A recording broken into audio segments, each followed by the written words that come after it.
Urgent message. Rise and shine, porcupine. I guess you're not up and at 'em yet. This is me. You may call me with the message.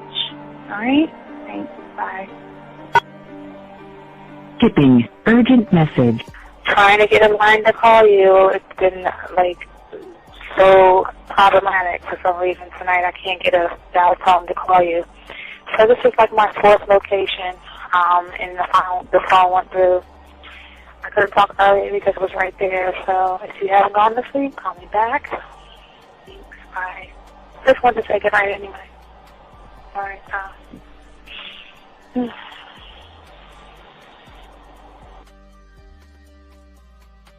Urgent message. Hi. I hate that your phone keeps rejecting me. You must have a really bad connection.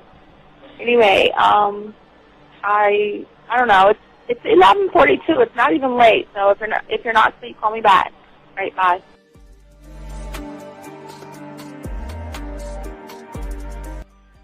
Letting me have a couple of days to actually think about what freaking happened the other night. Anyway, it was so funny how I had my whole mind made up on, let me leave your ass alone. I just felt like you was trouble. And it's so interesting how vibe is because I was right, you know? I ain't gonna lie, I do have questions. I'm like, how do you do that? Who taught you that? Are you a goddamn professional? So on a real note, that was amazing. It was totally, perfect. If I were to vision what I want my man to be sexually, you would be that person, hands down. Am I mad at you? Hell yeah, because you know that you got those skills. So for you to do that to me, that was not nice at all. Because I was getting to know you in a whole different way, and it was cool too. That other way was also nice, you know. So yeah, I don't know. It makes me more curious about who you are and what you're really about. I won't lie, you know. But again, I keep feeling that vibe of how you gonna do me like that? That is not nice. So you definitely, at some point, will have to give me that explanation because I'm just real curious. But that's it. I'm not, in any way needing anything else. I think I'm okay. I'm staying away from you. I'm still gonna stick to that one. But I definitely want to know. I'm like, dude, are you on TV? When I started listening to your show, I realized I don't need to be part of no gang against females. All I need to do is know what it is to be a man and Hey man, I just want you to know that your show done changed my life, man. Man, I am serious. I was that nice guy, but then I went out on the block, man, and I was I just upped my game and was being more alpha and being more of a stand-up guy and just taking care of myself. Yeah, now I know. Man, I listened to your show and I was like, what does it mean, you know? Mm-hmm. Until I bought your products, understand, listen to all the diss you gave me, and yeah, that's what it is. You know, some people talk about, it's they're 60 on the list. Man, I'm gonna tell you like this, man. I just when you called me, I was listening to it now, and you get this natural high from it. You know, I mean, he kind of sparks you up. It kind of gets you going, and it gets you to to feel good about yourself. It's about to be 160. You take your characteristics that you know about yourself, and you work on those. And you improve those, and you develop a belief system in yourself that nobody can tear down. And that basically you can, I can apply it to every aspect of my life, not just with women. You can do it with your employment. You can do it with sports. Basically anything you want to. And it gives you a strong belief in yourself. Dean, if I had your information a few years back, man, I would not have gotten a divorce. I promise you that. And I even say this much. With what I know now, with the mind state I got now, and I've got texts from my ex talking about, this is strange, and I didn't put these words in her mouth. She said, Ken, I really respect you. That's what she texted me. This is Robert Frank, and you're listening to the manmindset.com Dating Help for Men with your host, Steve the Dean Williams. I'm Tyrone, and you're listening to the manmindset.com Dating Help for Men with your host, Steve Dean Williams. So get on board, long dick style. This is Debo, Steve the Dean Williams. Give me your chain, punk. Yeah, Steve, put your lights on. I still got the bicycle. Much love, Steve. Do what you do. God bless. Yo, cupcakes. This is C.T. Fletcher, and you're listening to the Man Mindset Dating Show for Men with your host, Steve the Dean Williams. The following program is rated MAN. It contains real game, learning your value as a man, original ways to have her face in the pillow and her ass up in the air. I'm talking her knees pushed so far back, it's touching her shoulders. Touching her without touching her. Having a woman respecting your every move. Buying you gifts. Cooking and cleaning with a smile. And knowing her place at the table. So, for all you human males, cupcakes, surface dwellers, and grass-eating lions, your discretion is advised. Meaning, if you don't like the truth, then go find a show that helps you cuddle, complain, and cry about women. Just get the... It is game time! You've been stressing and second guessing when it come to dating. Ain't no need to worry, this advice we giving is amazing. Leveling up and the plan is progress. Time to get connected with the man mindset. Helping all my fellas till you got it together. Step it up for the better, that's what I'm trying to tell you. There ain't no limit to what you can be or who you can get. Start pulling high value women because they know you legit. This is the man mindset, ayy. Wanna welcome you to the man mindset, yeah. Won't find any other advice like this. On point, never miss. It's the man mindset, yeah. Let's go.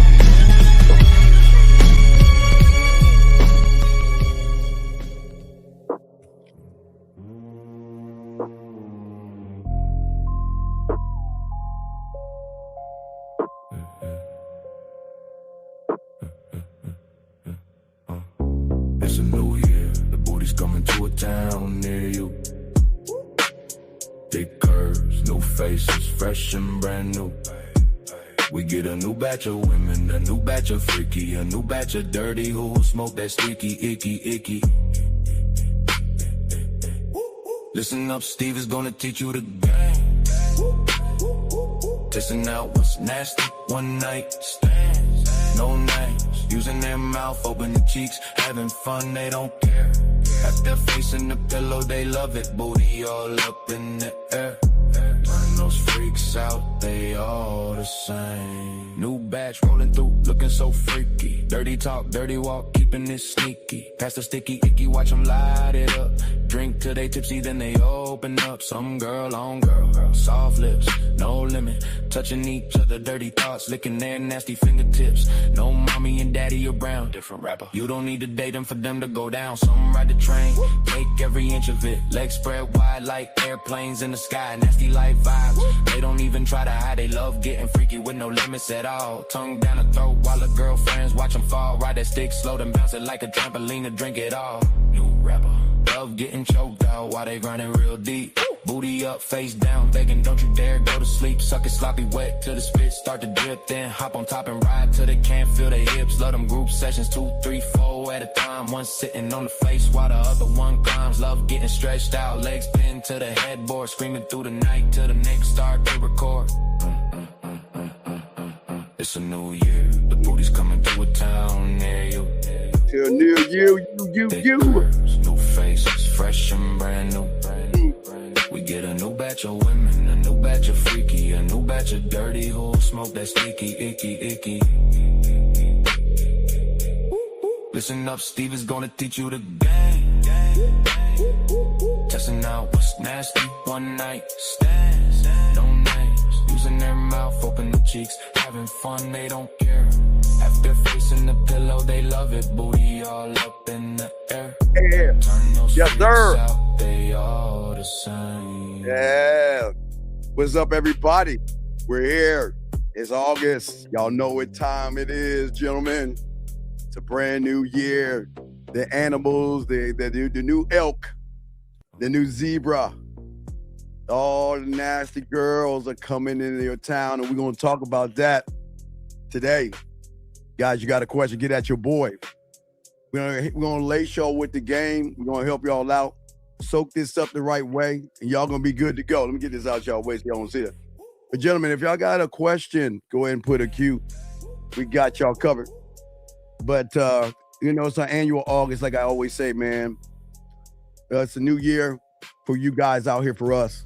We're going to put you in a position for the new women, the old women, the regular women, and all that come in, guys. So if y'all got a question, go ahead and holler at your boy, man. Shout out to all my mods and everything. And let's get into this game, gentlemen. If you got a question, go ahead and call in. It's your boy, the Dean. It's a new year, man. It is. Now, also, guys, I forgot. I kind of see somebody, I don't know, that little motherfucker, man, in that mustard. That's how my mother used to dress me. How my mother used to dress me. This is my mother dressed me like this. Guys, all week long, all month long, birthday discounts as well as the birthday package. Okay, so if y'all want to, the birthday discounts, go to the Man Mindset and get your discounts on that. So let's go ahead and chop this game up. Y'all know how to get at me. Let's talk about this because there's a lot of stuff that we got to discuss when it comes to young men out here, because this is not just about the woman. It's about you guys out here. But I also want to let you guys know, a month from now, we'll be opening up our university. So I just want y'all guys to know that, okay? But let's get into this game, okay? Lines are open. Let's chop this up. Let's get it. Let's go.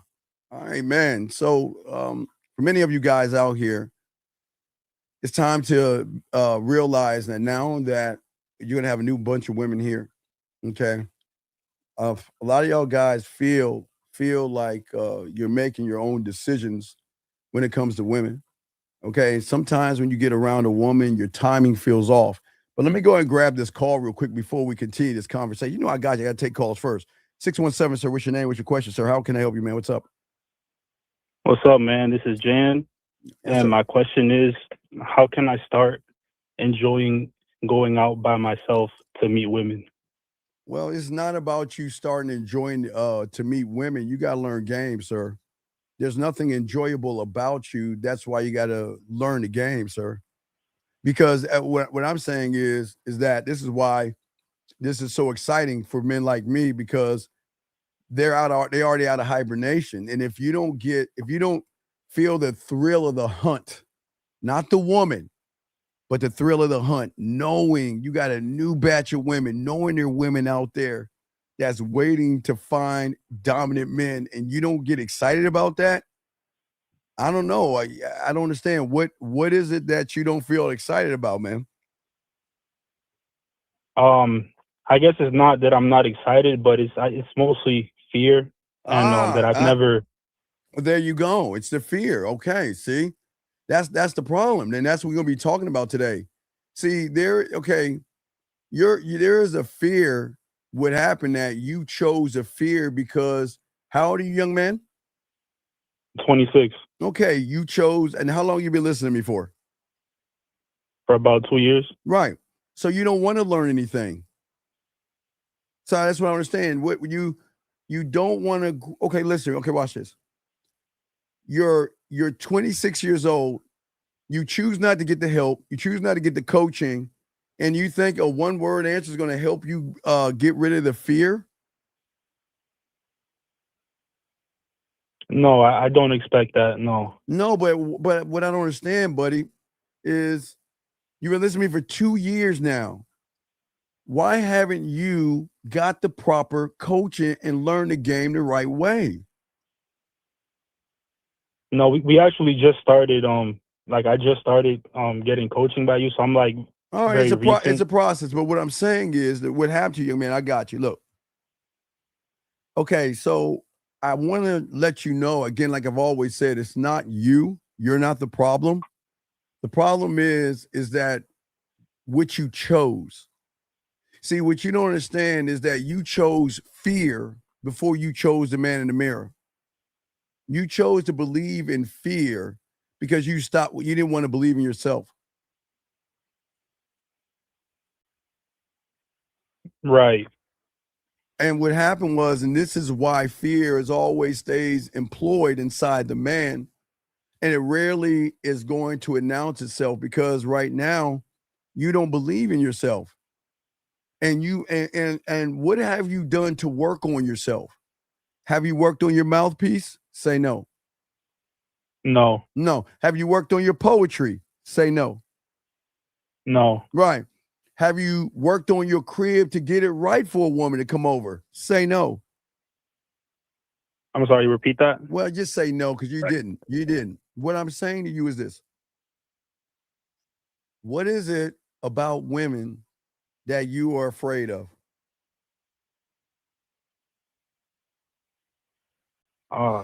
No, it's okay. I don't even know. No, well, okay, but sir, you're 20. Okay, look, you're 26 years old. You're not 5. There's no wrong answer. But this is what we're talking about today.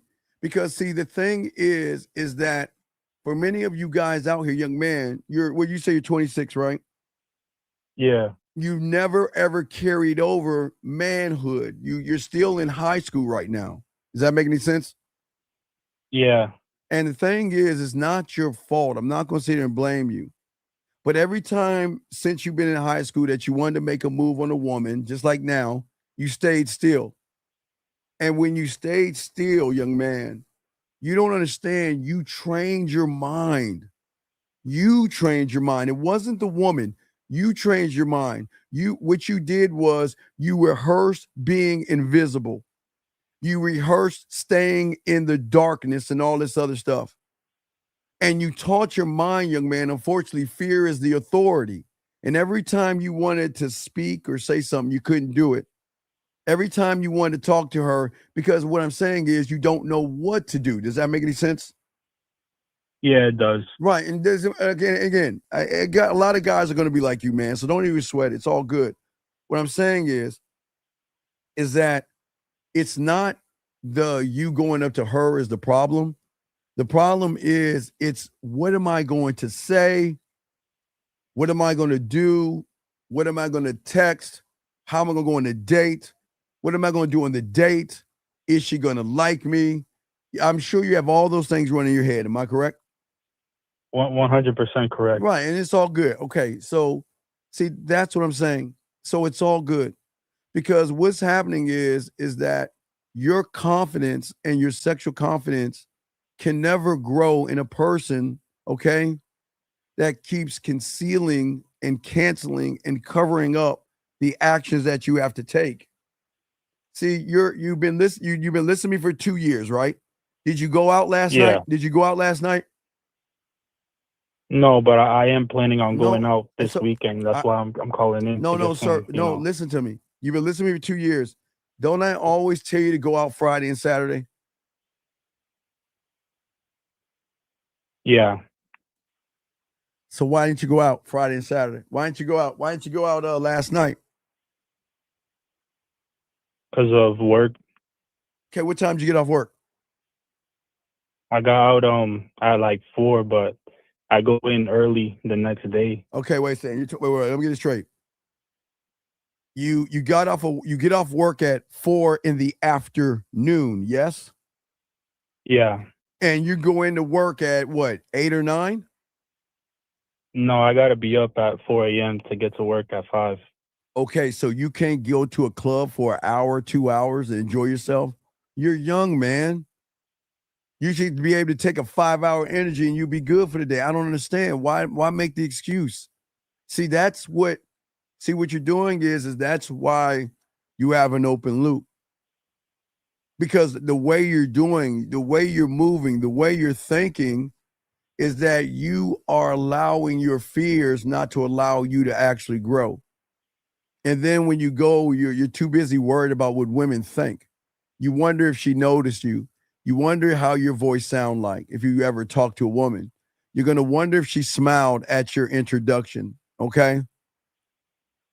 But see, the problem is that how are you going to receive any right answers if you're not going to face the thing that you fear, man?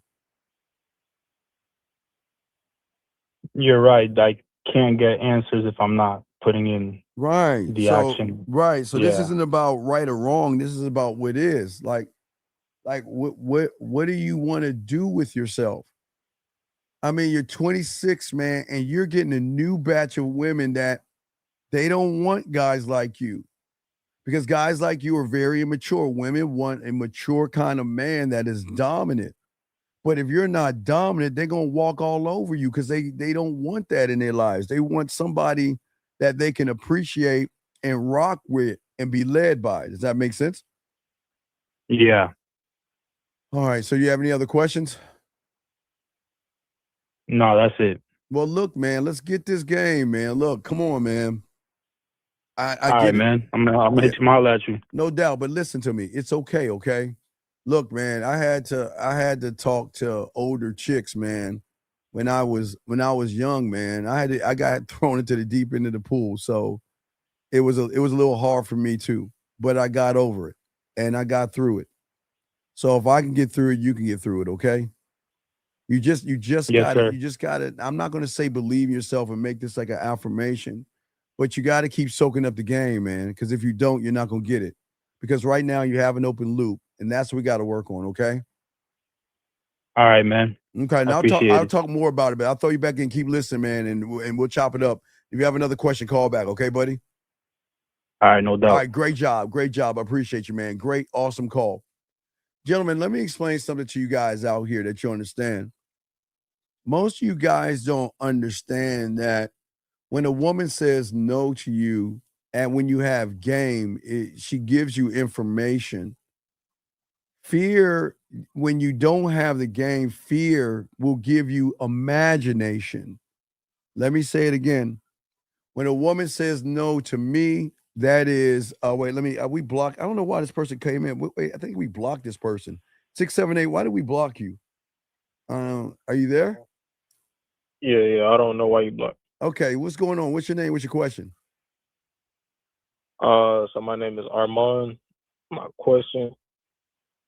Well, I've been talking to this girl for been on and off for a minute. I'm trying to like call her and keep testing her and whatnot. Okay, you're calling. Wait. You say you're calling in and trying to test her? Yeah. You say test her or text her? You got to, dog. Get off your stomach and speak up. Or you say text her or test her? What did you say?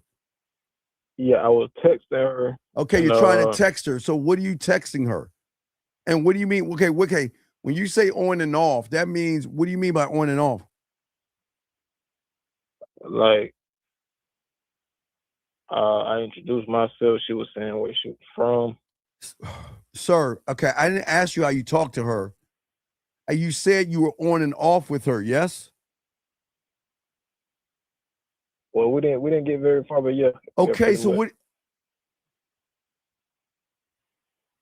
Sir, what is your question? Wait, so I called her. Well, I told her to call me today. Okay. And what happened? And she was in a grocery store. Did she call you or no? Yes or no? Yes. Okay, call you for what? I just told her to call me. Okay, how old are you? 22. Okay. So you see why she doesn't want to mess with you? You have no leadership skills. You telling her to call you for what? What is she calling you for? For what? For what? Yeah. So I was just trying to see what head was at. Okay, young man, you don't even know where your head is at. So how can you see where her head is at? You don't even, you're telling women to do something, but you don't even know why you're doing it. So she doesn't like you, man. What is your question? I was I'll go see if I can add her in. You can tell me. Wait, you can see. Listen. I don't understand ebonics. Please speak up and articulate your words, man. I can't I can't understand that, man. Speak up like a grown man. Articulate yourself, man. Speak. What is your question? Yeah, I was gonna see if you could help me out, and we could Help. plan, Okay. like, get help. together. Okay. Yes. Okay. Help you with what? With what? I wanna fuck her. Okay, sir. Hang up the phone. I can't help you.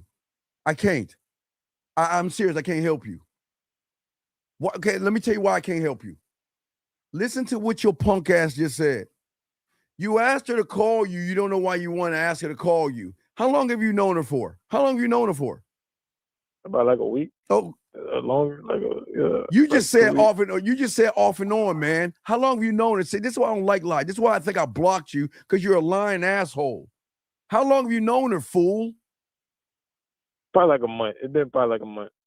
Call her right now and tell her that you want to fuck. Call her right now. Call her. Let me see. Let me put y'all speaker. Give me like 30 seconds. You got 20. You got to hurry up. I'm going to hang up on you. You got 20 seconds. I know you got on your speed dial because that's probably the only woman that gives you some crumbs. Come on, man. I'm gonna call until I want to just say I want to fuck. Well, that's what you want, yes? So I shouldn't be like, yeah, we. Well, no. You shouldn't be anything. No. Anything that you say outside of that is lying to her. So ask for what you want.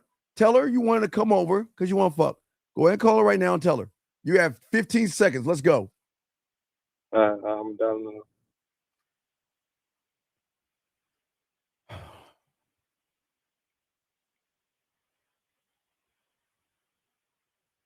Has a voicemail box that has not been set up yet.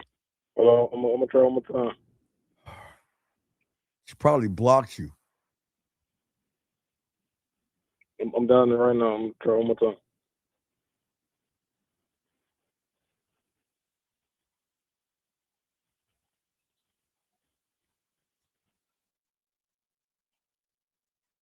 Punk ass hung up. They all the same. New batch rolling through, looking so freaky. Dirty talk, dirty walk, keeping it sneaky. Pass the sticky icky, watch them light it up. Drink till they tipsy, then they open up. Some girl on girl, soft lips, no limit. Touching each other, dirty thoughts, licking their nasty fingertips. No mommy and daddy around, different rapper. You don't need to date them for them to go down. Some ride the train, take every inch of it. Legs spread wide. My bad. She answered the phone. All right, what now? She answered the phone again. All right, when she answers the phone, let me know. I'll throw you back in. All right, let's continue this game, guys. Lines are open. Let's continue this game right here.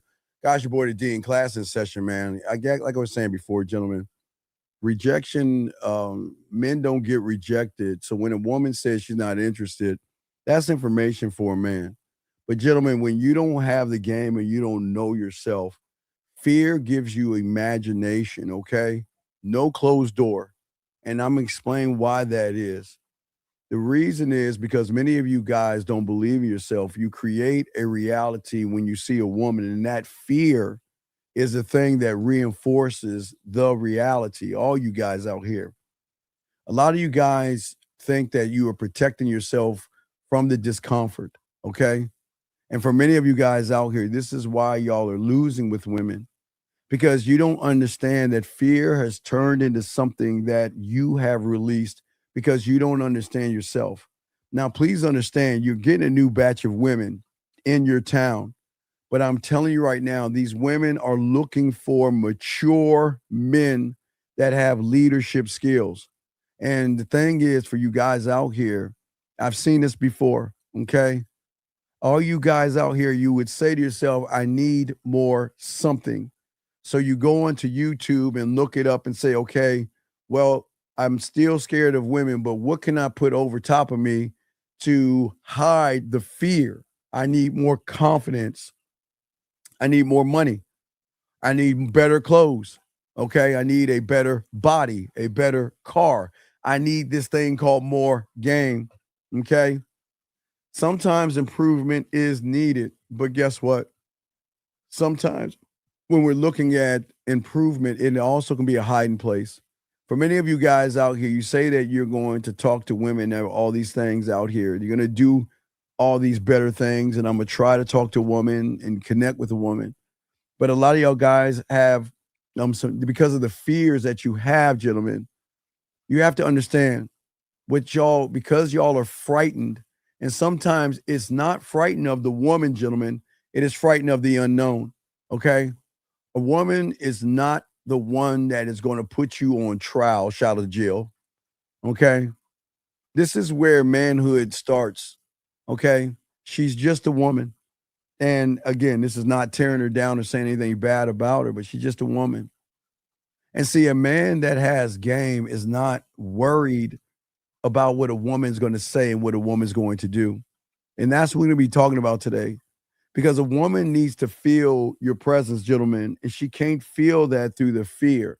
When a woman feels the fear, she knows that you already worship her, okay? So many of you guys, unfortunately, abandon yourselves, okay? Most of y'all guys don't know how to speak clearly, okay? And this is where school begins, okay?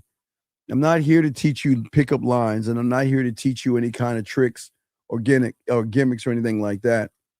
Now, I don't want you to pretend that you're not fearless or anything like that. It begins when you recognize that fear has no meaning in your life. And that's what we're going to be talking about this, because many of you guys have chosen fear over yourself. You've chosen to feed fear, then feed your mind and all this other stuff. See, when fear gets hold of you, gentlemen, all right, fear is going to choose where you do, what you think, and how you move. Fear is going to teach you how to speak to women, which is not going to talk to them at all. Fear is going to create fantasies, lies, and manipulation. But also, young men, fear is going to make you look at the internet, trying to find a way to hide something that you have got to face by looking at women. And fear is also going to allow you to tear women down to bring yourself back up. And that's where the problem, that's where we're talking about today. Because your fear, you chose fear over you choosing yourself. And the first time you realize that fear has been choosing you, okay, sometimes some young men like the comfort of fear. You know, a lot of guys say they want to learn, but a lot of guys don't want to learn. A lot of guys think with their past because of their wounds. They remember the woman who smiled twice but didn't give him a shot. They remember the woman who found reasons to stand near him, but he didn't know what to do when she got near him. And that's what you're going to run into. You're going to run into a lot, gentlemen, you're going to run into a lot of aggressive women, out there. And these aggressive women are not going to sit around and wait for you to beat around the bush. I'm telling you right now. Okay. For many of you guys out here, I'm not trying to bury any of you young men. And I'm not here to shame the way that you're feeling right now. Okay. A man can spend years beating himself up and they think he's growing, but he's standing still. The purpose of seeing the truth is not to become your truth is not the enemy. Fear is the enemy. The way you think about yourself is the enemy. That's what's going to stop you. That's what's going to slow you down. See, the thing about open loops that you don't understand and no one teaches you is that fear loves what I call the open loop. Because an open loop is always going to keep you trapped in the fantasy. But see, why it keeps you trapped in the fantasy, it's the fantasy that keeps you safe. In the fantasy, you think that you're saying the right things, or you try to come up with the right things, or you want her to say the right things, or you feel that in your fantasy, if you do go talk to her, she's going to respond to you perfectly. In the fantasy, again, you say the thing and you feel that you can be this person and say these things without feeling embarrassed. But the problem is that for a lot of you young men, that's the problem. When you see a woman, you shouldn't live in this fantasy, because that's what's hurting you so much, because you're not looking at the woman. You're looking at a false interpretation of what you think that woman is, gentlemen. See, the loop that you're always going to have is one that you don't believe in yourself. And the moment that you don't believe in yourself, fear is going to teach you how to keep the thing going. See, the thing is that she may have a man and she might not have a man. I don't care. She might be interested or not. Don't care. But when you start to learn the game, gentlemen, reality has one advantage over fantasy, okay? See, the thing about the game, gentlemen, is that when you get in front of a woman, I get it. How me explain? You get in front of the woman, you've already tore yourself down. She's pretty, she's beautiful, she's sexy, she's gorgeous, she's attractive. And I don't know how she would like me. I don't know why she would want to be with a guy like me. I don't get it. But see, the thing about the game that people don't tell you guys out here, and one will never know because they don't know what they don't know, is that the game is always going to teach you. That's it. The game is always going to sharpen you. That's it. Okay? And only the game can close the loop. Because a man who actually lives inside of the fantasy and the imagination, you don't understand, fear comes from the ego.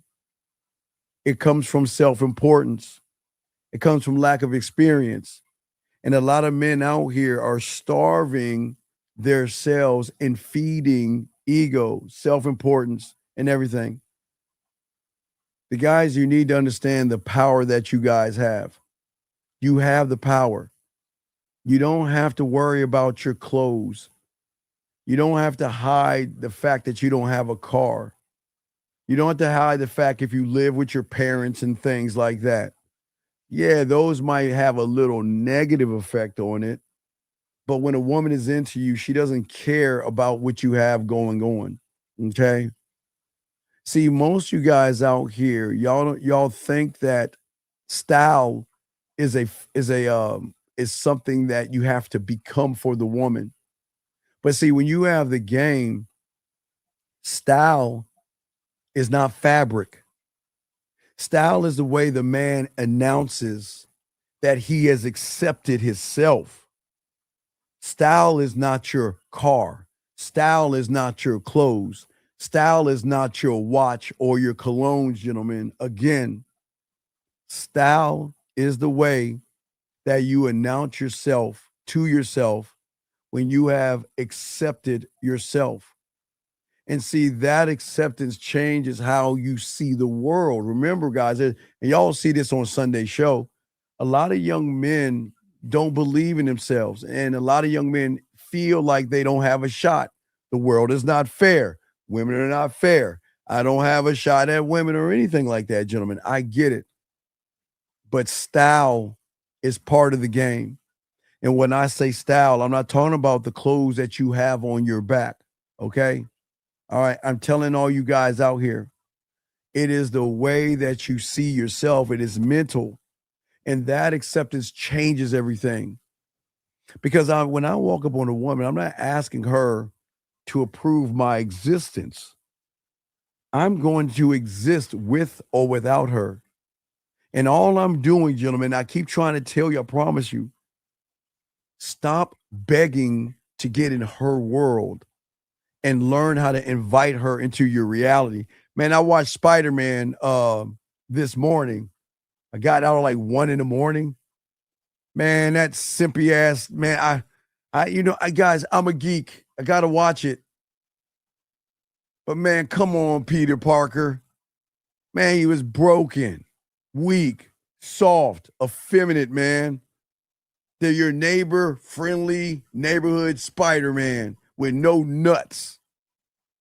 Because of his fear, he couldn't exist without Mary Jane. Because of his fear, because he didn't have any style, he wasn't connected. All he could do is fantasize about Mary Jane. He would literally, this is what women do. Women should be watching your IG.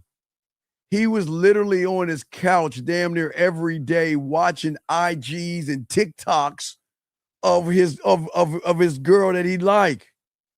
And he never took the time to go over there and talk to her. Never. because he never approved of his own existence, gentlemen. He never took the time to invite her into his reality. Do you think Bear, B-E-A-R, Bear was worse? No, I think Peter was worse because at least Bear talked to the girl. When Peter had the chance to talk to her and she asked him his name, he says, my name is Marcus. I forgot the name he used. He didn't even use his real name.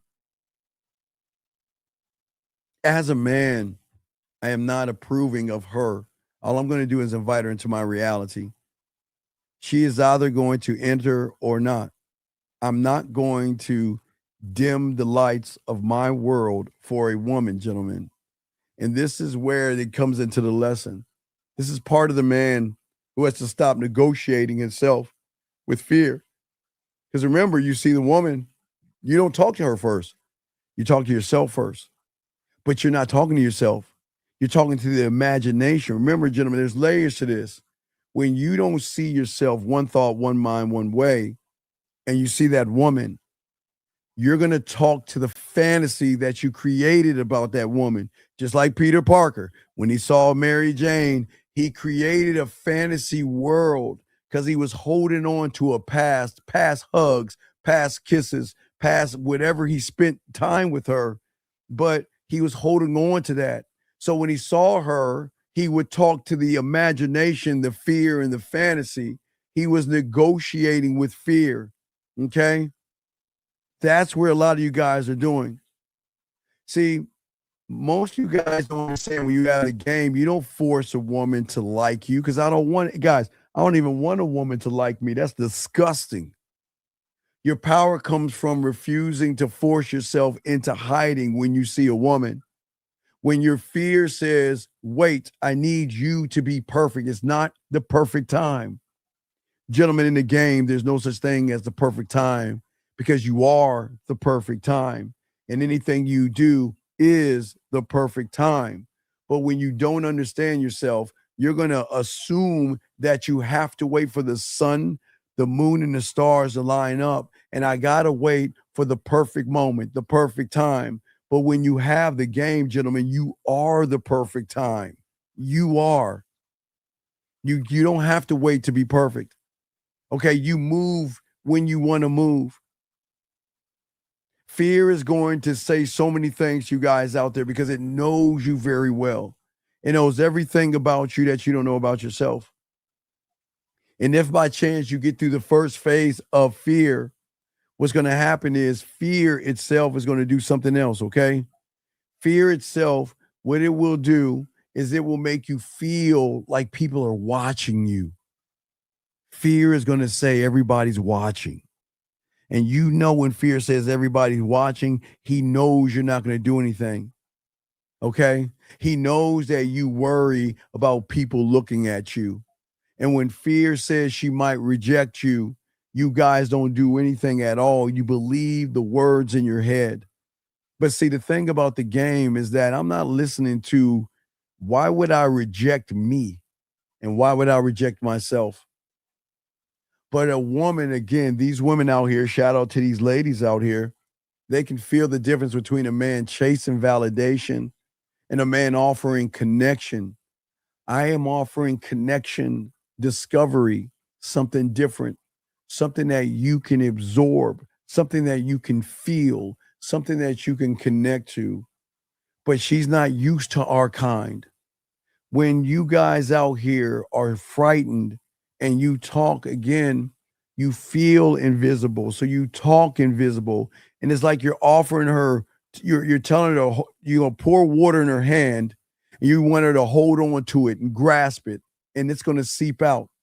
And that's why most of you guys out here look for her approval because you don't approve of yourself. Let me get this call right here. Area code 361, sir. What's your name? What's your question, sir? I can help you. Hello. My question is, a lot of the times, like, I approach a girl, I go to talk to a girl. Okay, wait, I have, sir. Can you get off your speakerphone, please? Oh, my bad. Please, thank you. Okay. A lot of the times, let me turn off my air conditioning. Hold on. All right, there we go. Oh yeah, a lot of times when I approach a girl, I like I guess like I put like pressure on myself to like perform. Okay, wait, But I perform. do good. Wait, perform what? Like I just want to like No, I don't be know. like I like try to be like like try to come off as like Okay, sir. Try to come off. Wait, how old are you, young man? How old are you? I'm 19. Okay, it's okay. It's okay. It's cool. Okay, what you say you try to come off as what, buddy? I just try to come off as smooth. Like I want like I want like, oh, okay, I gotta have like a smooth line, like what she says. I just want to come off as like smooth and like You know what that's really it. you know what makes a man smooth? Like knowing what he wants. No, when he doesn't try to be smooth. Yeah. Okay, so I need you to listen to something. It's very important. Okay, I'm gonna let you continue, but I need you to listen to this because some people need to hear this. When you think that you need to be something, okay, that means the influence of the woman is so great that she has already manipulated you into trying to be something for her and not yourself. That's why when I go up to a woman, I don't try to be smooth. I am smooth. You see what I'm saying? When I was your age and I had to talk to 21 and 22-year-old college chicks and things like that, I didn't try to be smooth. I just was being me, which was smooth. You see what I'm saying? See, yeah. right. So see what I'm saying? So I get it. See, you're saying I'm trying to be something that I'm not. So what is it that you want her to recognize from you being smooth? What is it that you want her to see in you? Because that's very important. What do you want her to see in you? I just want her to be attracted to me. Like, oh, like you said you want to be attracted to you, okay? Okay, attracted to you for what? Attracted for what? I want her to be like, oh my god, like I like the way he's talking. Like it's like I want to for what? Right, but why though? What benefit? Okay, all right. Have you ever been to a strip club before? Yeah. Okay, like twice. So you understand strippers know how to talk to people, and what they say is not real. Do you understand that? Yeah. Okay, so if a woman says, "Wow, you're a smooth talker," and you know you're not a smooth talker, do you think she knows that you're not the guy? Yes. Right. So what I'm saying is that what is it you need? See, okay, I listen. You're answering great questions. Okay, nothing wrong. Everybody has this problem that you're having, but I'm just trying to get you to figure out what benefit are you going to get for. Okay. Think about what you're doing. Okay, you see a young lady you want to talk to. Yes. Yeah. Okay. So what I talked about before for a lot of young men out there, you create a fantasy in your head. You just did that. You see what I'm saying? Yeah. Right, true. right. No. It's okay because a lot of guys do that. See, you created a fantasy in your head of what you want her to be. Remember, you said, I want her to like me. I want her to like the way I talk. You see what I'm saying right there? Yeah, I do that. Right. So it's not your fault. That's the trick of the mind making you look at her through a lens in which you shouldn't look at her. See, this is what you should do. Okay. This is why I'm the only one that tells you I don't want you approaching women. Because when you approach a woman, you're bringing her up. Does that make sense? Yeah, that makes sense. Okay. So what I'm saying to you out here is that when you have the game, you're not looking at a fantasy. You're not looking at her. You're not looking at what she thinks. You're not looking at an end game. You're not creating anything sexual. All you're doing is saying, this is how I'm going to present myself. Does that make any sense? Yes. Like, what do you mean present yourself? It's how you, the way as a man, the way you present yourself is you got to show the woman who you are. That's who are you? Oh man, I'm all zigged out. Who are you? Okay. No, I'm saying, who are you? I'm Austin. Like No. who, But I'm saying the way you present yourself to the woman. Who are you? oh, I'm like what you mean like I'm just just a guy who wants to fuck maybe. That's just really it. Just a guy who wants to fuck. No, I but don't I'm know. just saying. I don't get the question. I'm saying is who are you?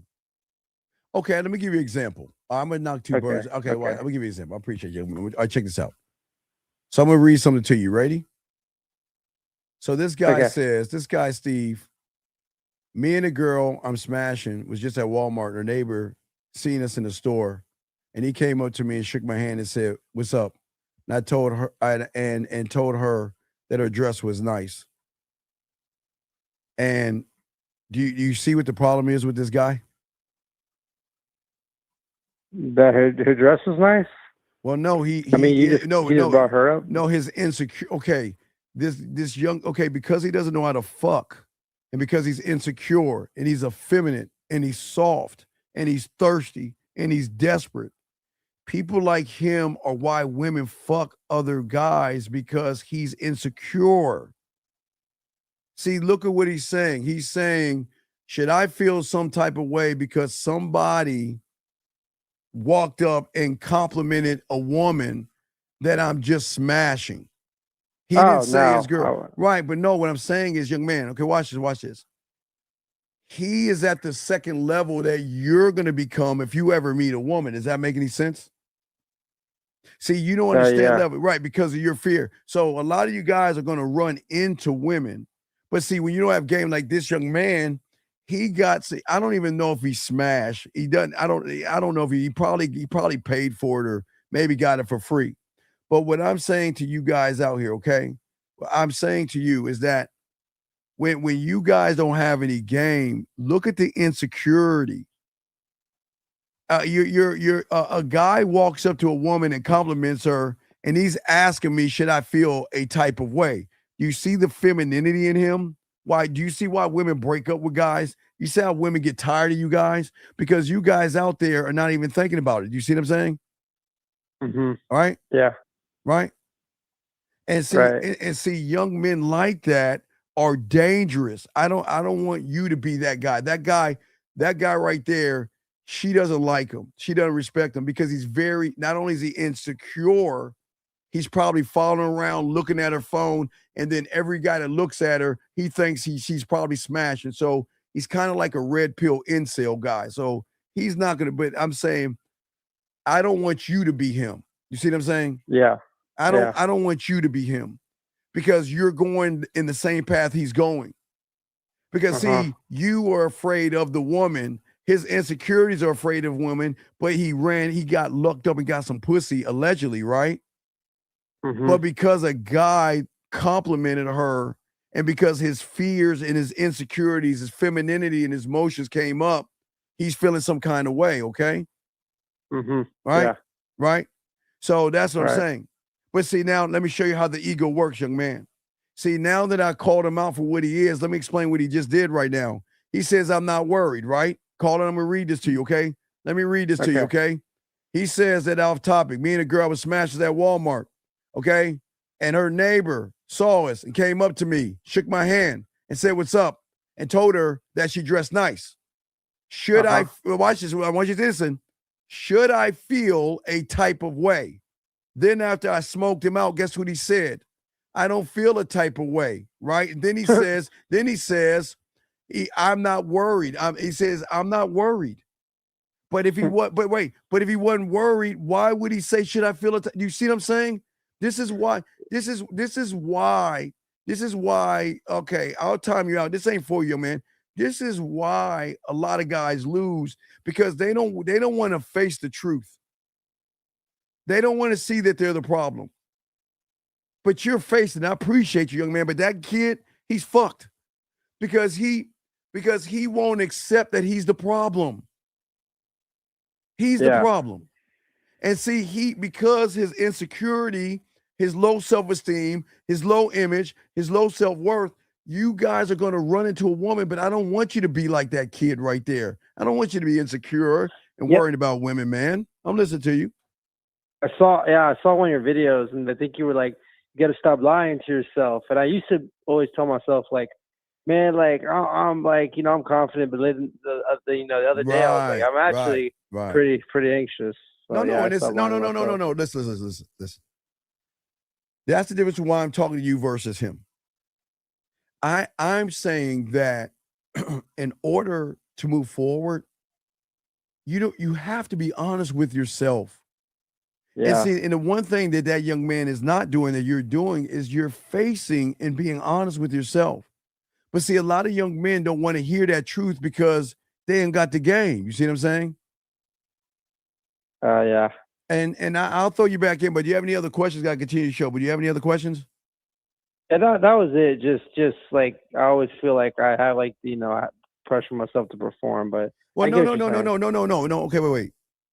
I want you to perform, but you haven't learned the game enough to perform. Yeah. Right. So it's all good. You got to learn how to perform your mouthpiece. Perform, making her smile, making her blush, making her feel sexy. Okay. Okay. Yeah, I'll study more. Thank you. All right. It's great call, buddy. We'll throw you in. Thank you for the call, man. Great job, young man. Let's get this game, gentlemen. Let's continue. You guys got a question. Let's continue. So there are moments. Hold on, let me grab this call. Area code 61, sir. 61. What's your name, sir, and how can I help you? What's up? Steve, good evening to you. It's Jay from Sydney. What's going on, brother? What's up with you, man? What's up? Hey, Steve, thank you for your coaching yesterday. Before you took that last call, you said something. You said you are the right time. Yes. I just wanted to make sure I understood that, man. Like, because last week you also said you are the game. So when you say you're the right time, do you mean like that connection to you, being married to you? Is that because doing the right thing by you will always be the right time? Yes, because I'm never going to question anything I do. I don't question or judge myself. Okay. I'll go up to a woman and introduce myself. Okay, right? Yep. She'll say, I'll go up to two women, right? One would say yes, one would say no. Okay. What do you think? Okay, what do you think I'm gonna feel like with the one that says yes? What do you think I'm gonna feel like? It's neither here nor there. Okay, what do you think you say here that? What do you think I'm gonna feel about the one that says no? It's neither here nor there. You did your job. Right. So that's the point I'm trying to make. All I can do is, what I love the best is I present myself. This is going to sound crazy. I don't ever present myself, but I present myself. What do you think I mean by that? I don't know, man. Okay. What I'm saying is that what I present is an opportunity of discovery. She doesn't know. Most women have been trained to think that every guy is just a one-trick pony. He only knows one good thing. Maybe he's funny, bad in bed. Maybe he's intellectual, but not funny. Maybe he's funny, but maybe he doesn't have any leadership. So women are accepting that most guys are going to show their greatest attribute early on, right?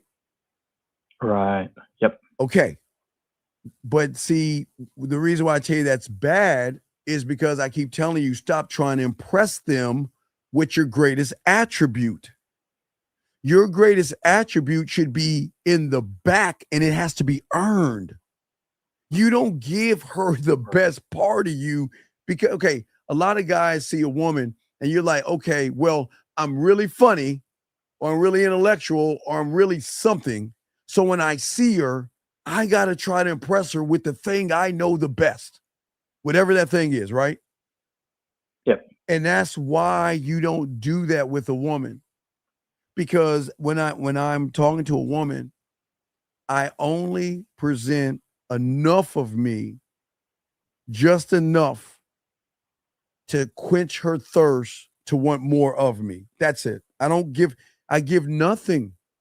All I give is opportunity. That's it. I give nothing more. But as she begins to learn me and open the doors, that's what's going to mess her mind up, because she's like, okay, let's see what trick he's got today. All right, he's going to either be the jokester, and all he's going to do all the time is be joking, or he's going to be the intellectual all the time. He's going to be a muffin, that, base times height divided by pi has a circumference, and, he's going to be something, right? Does that make sense? Yeah. So are you saying that she's waiting for that mask to drop? No. Okay, so they did it in real life and they did it in movies, okay? So Ali did it to fuck, what is his name? George. What's the guy? Who is it? Who did Ali fight? George. What's the guy? What's the boxer's name? George. The grill Foreman? guy. George Foreman. Okay. Yep. Ali did it to George Foreman. Rocky did it to Mr. T and Drago. So let me give you an example. What Rocky did to Foreman, because he couldn't beat him, and Rocky couldn't beat Mr. T, and he couldn't really beat the Russian, so he used the same thing. He tried to tire him out, right? So what they did, They threw all their heavy punches early on. They threw all their haymakers and all that other stuff, and they wore themselves down. So you guys are doing the total opposite.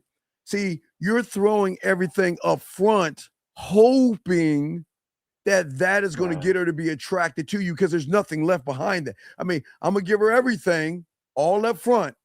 And what she's doing, she's Rocky and Muhammad Ali. So she's taking everything that you have to offer at her, right? Right? And she's waiting till you get done to see what you actually are behind the best you, because you're trying to be perfect, if that makes sense. Right. Does that make sense? George Foreman, yes. Does that make sense?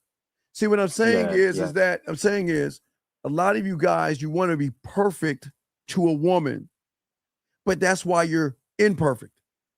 Because you should not try to be anything for a woman but your fucking self. That's it. That's what's perfect. See, okay, you're trying to say, this is who I am. I'm whatever person you say you want to be, right? Does that make sense? So what she's going to do is rope-a-dope that person. She knows that that's all you got, and that's all you're going to try to add to every single thing. So if you're funny, you're going to try to tie a joke into something over and over again, because, and someone told you, women like funny guys or something. So if you're funny, you're going to keep milking the same cow. Keep throwing the same haymakers that you have. You're going to keep throwing your best punches, right? Right?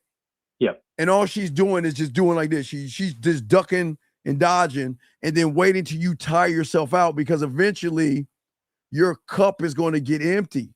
So what you guys think about this, what you're doing is you're pouring your best self out of you into her cup. And then eventually your cup is going to be empty and you're going to have nothing left.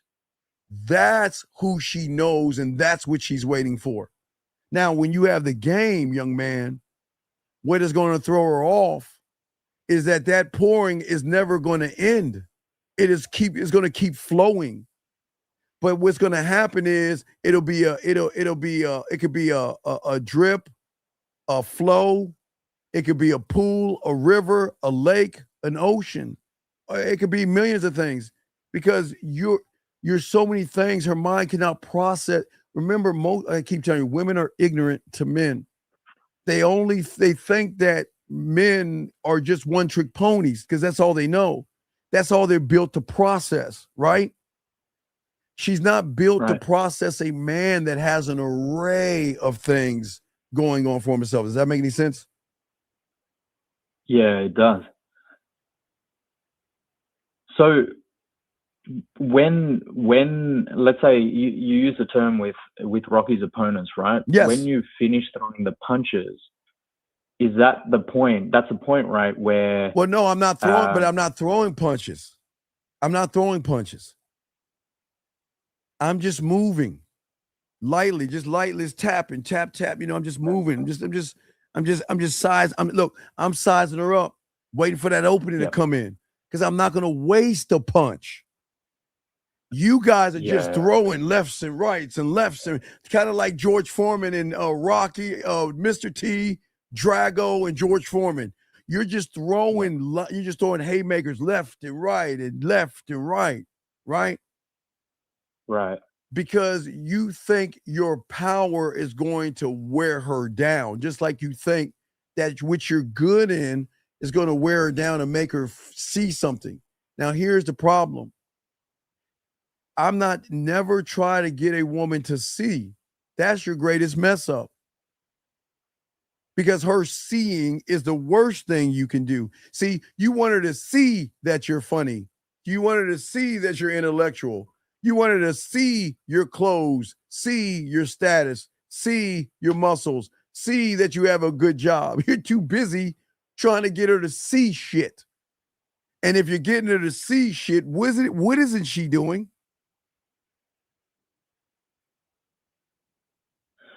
What do you think? If she's busy seeing, what isn't she doing? Feeling you? Yes, feeling, man, feeling. Okay. Cool. All she knows is that every guy before the man that has the game is trying to get her to see me. I need you to see me. Because my fantasy and my imagination that I created thinks that if you see me as funny, intellectual, that you will see me different from any other man out there. And if you see me that way, then you're going to like me. And then if you like me, you'll start to care about me. And if you care about me, you'll start to have feelings for me. And if you have feelings for me, you're going to start to open up your legs or do something physical. You see how the mind tricks you? You can't get that from a C.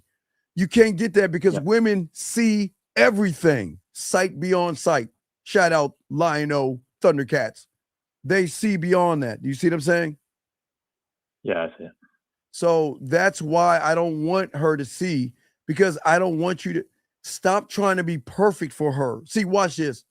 If you presented yourself like you present yourself, right? Just being you when you have game, what's going to happen is she's going to leave an opening. It's going to open up the loop because she's going to realize for the first time.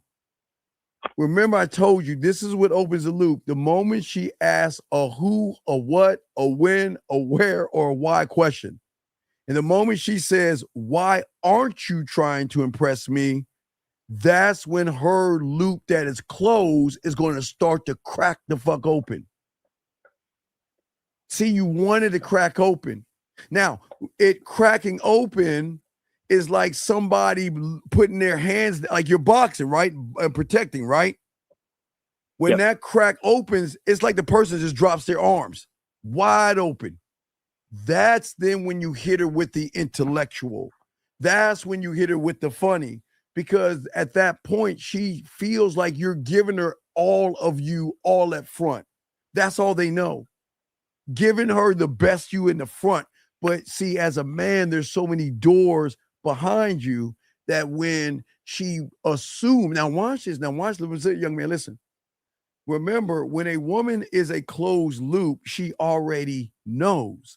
But when she starts to crack that loop, then she will start to assume, expect, or judge, because at that point, her loop begins to be open because she's like, okay, well, this is all he is. And then she's gonna let the shields down, right? Then that's when you hit her with the funny, the intellectual, whatever, right? Then that says, wow, there's more to you than what I thought you were presenting me with. Does that make sense? Yeah, it makes sense. So her loop is her loop is opening as well, her loop won't open because you're if being you. Right. What I'm saying is this. Okay, look. Okay, check it out. Okay, when I had remember I had ramen noodles, cereal, a hamburger helper, and TV dinners. That's all I could afford because I was saving my money. I didn't have nice clothes. I remember I took 2 buses, right? But all she knew was a guy that just rode 2 buses. Now she knew I had a little bit of style because how I believed in myself. Remember, I didn't have nice clothes, but I had style. I didn't have a great job, but I had style. I didn't have nice things in my apartment, but I had style. I wasn't defined by things outside of me. But the thing was, what she couldn't understand because she had a nice car, okay, and she would only see and date people on her level, her financial level. You see what I'm saying? I mean that she's making like, I don't know, maybe high 5, 6 figures, right? So she's looking at somebody that make between high 5 and 6. Bro, I was making like 5 figures, man. I was nowhere near that shit. I was nowhere near that, right? Right. But the thing is that what she's accustomed to is every guy looking at her and looking at her nice clothes and looking at her nice car and looking at how she's dressed and how she carries herself. A woman can be intimidating to a lot of guys that don't have the game. They'll look at her. A woman doesn't smile. I mean, she just doesn't have a smile on her face. She's just looking like she's bored or she's looking mean or she's looking something that's quite intimidating to an average guy. Does that make any sense? Yep. Right. So what happens is when you don't have, I didn't have much, but what I had was something that was worth more than the money that she had. And what do you think that was? Yourself? You motherfucking right. Exactly. I had me. But the question is, she didn't know I had me. She assumed that I was just a guy that was just going to beg and barter and scrape enough money up and take it to some fancy restaurant and kiss her ass and all this other shit. I didn't do any of that. I didn't do any. Matter of fact, I was told I was an asshole, that I was cocky and arrogant, conceited, and all that other shit. And that's what I wanted because she didn't know that. But I never tried to be perfect. I just tried to be me. All right, I'll give you another one. So I remember this one didn't have, she had a decent money and all that other stuff. We're in line. She starts talking to me. Man, I pulled her, I bit her. And I remember, I don't know what I was doing. But she said something. And I think she was behind me. But the moment I turned around, because I really wasn't paying attention. So I started talking to her. And I got her there. But remember, I wasn't trying to impress her. I was doing something that she's not used to, somebody talking to her. And what threw her off is that a lot of guys, they think that everybody's watching them. No, I just started talking to her.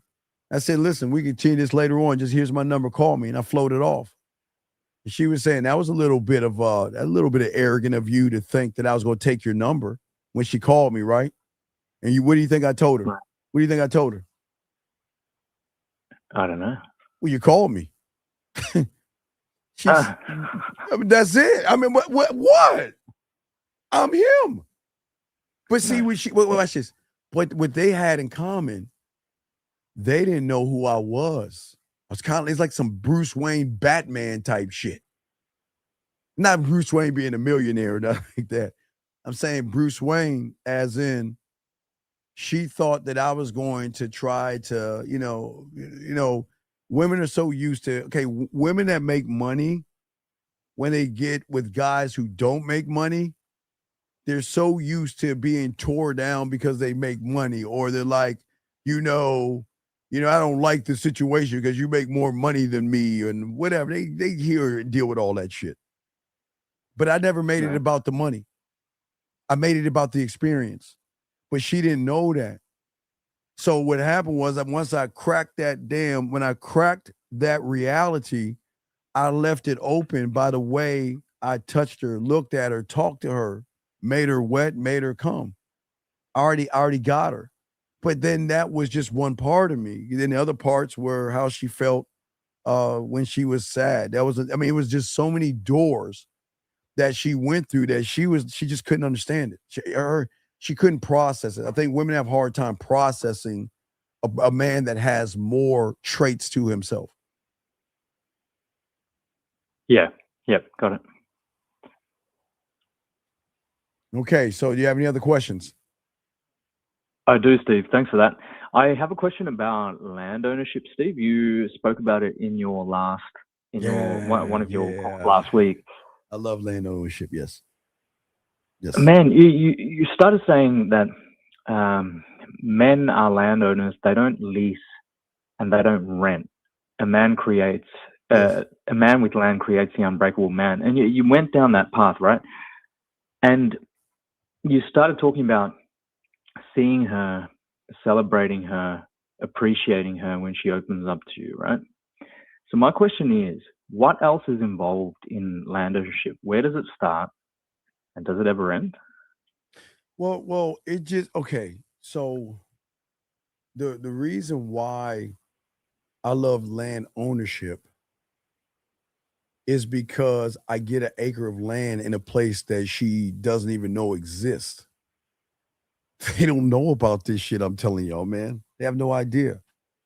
Because they know that, okay, she knows that she can live rent-free in your head, right? That's what they know, right? So if she knows she can live rent-free in every guy she runs into, she doesn't know about land. She has no idea about that shit. It's like mythical to them. They have no idea about land ownership because they never met a man deep enough to penetrate him deep enough to ask for something other than sex. What do you think I mean by that? Okay. I was just going to ask you. Okay, so what I'm saying is that remember, she's got to process this. In her mind, she thinks because she's been sitting on this pedestal all her life that she's special. And because she thinks she's special, she can call the shots. Because in her mind, when you see her, that she's already living rent-free in your mind. That's it. That's what they know. But they don't understand the depth of land ownership, because owning land means that I control a piece of something that is deeper than the physical. And it is something that she cannot rip out of her system. She can't take it off like a bra or her clothes. It is something that is going to stick with her. She can't get rid of it. It ain't going anywhere because I'm imprinting who I am on something that she doesn't know she even has. Do you see what I'm saying? I think so. I think look, man, I might be mistaken. It sounds like what you're saying is even going deeper than the master of the bedroom. Well, yeah, because I'm deeper than that. I can't. Yeah. Okay. I, in my mind and who I am, I'm not running behind no woman. I just don't know how to do it. And the question y'all can laugh at, you can laugh at me. If I run behind her, what leg do I put first? You see what I'm saying?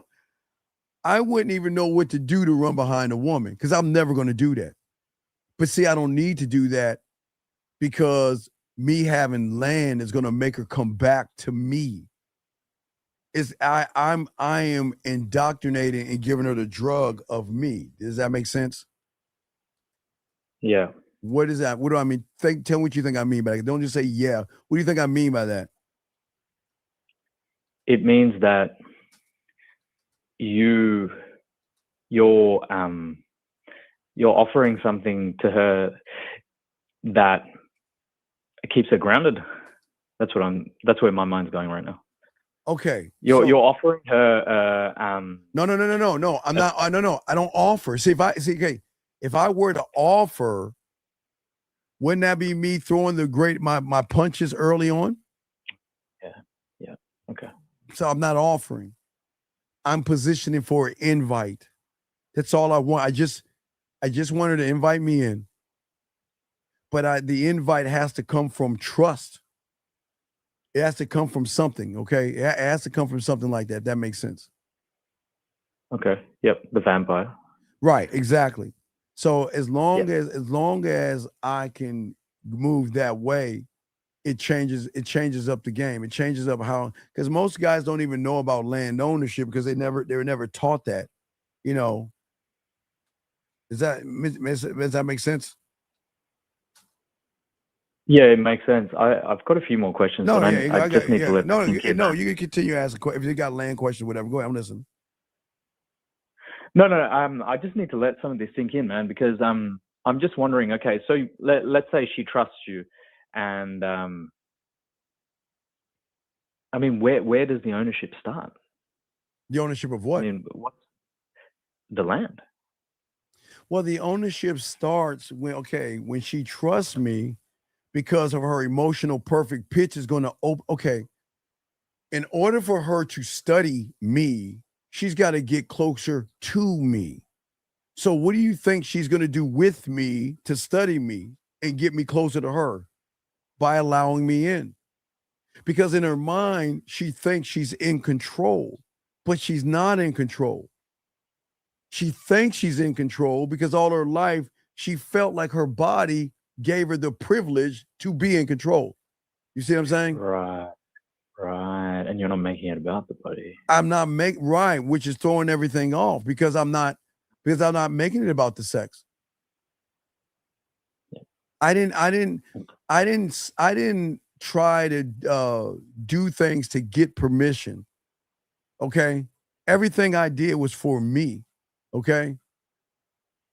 She didn't understand the levels of the seduction of the land, so to speak. What do you think I mean by that? All I'm thinking about is when she follows your lead, that's what you find sexy. It's not the dress that she wears. I'm not. No, I'm not asking her to follow my lead. Remember, I'm not asking anything of her. I'm not trying. No. Okay. No? Okay. Mental ownership is holding territory in her emotions I keep telling y'all guys, y'all don't understand women understanding that they don't know about this shit I'm telling you. They have no idea because nobody has gone deep enough to tap on that shit and you can't get there. Okay, so think about this. I got a drill, right? Landman, right? I got a drill, right? So I can't drill from the surface. I gotta get land, man. You see what I'm saying? Her trusting me and invite me in is when I get a plot of land. That's when I tell you I set up the end in the beginning. Because I take 1 acre of land, I split that motherfucking half. One half would be Steve Mark, the other half would be drilling.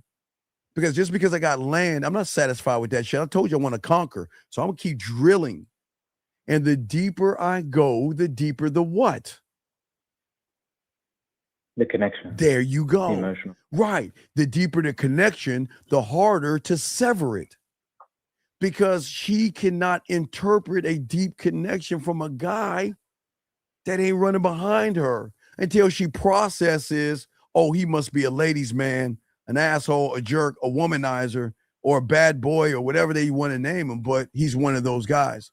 So that means she's got to play a different game at that point. Yeah, okay. So what you're saying is it goes beyond Steve Mart. So is that right? Yes, because I'm drilling. Okay, look. Once I get a piece of land, I'm not satisfied with that. Of course, I give her access to herself. I didn't say me, to herself, with me, in ways she never had it, right?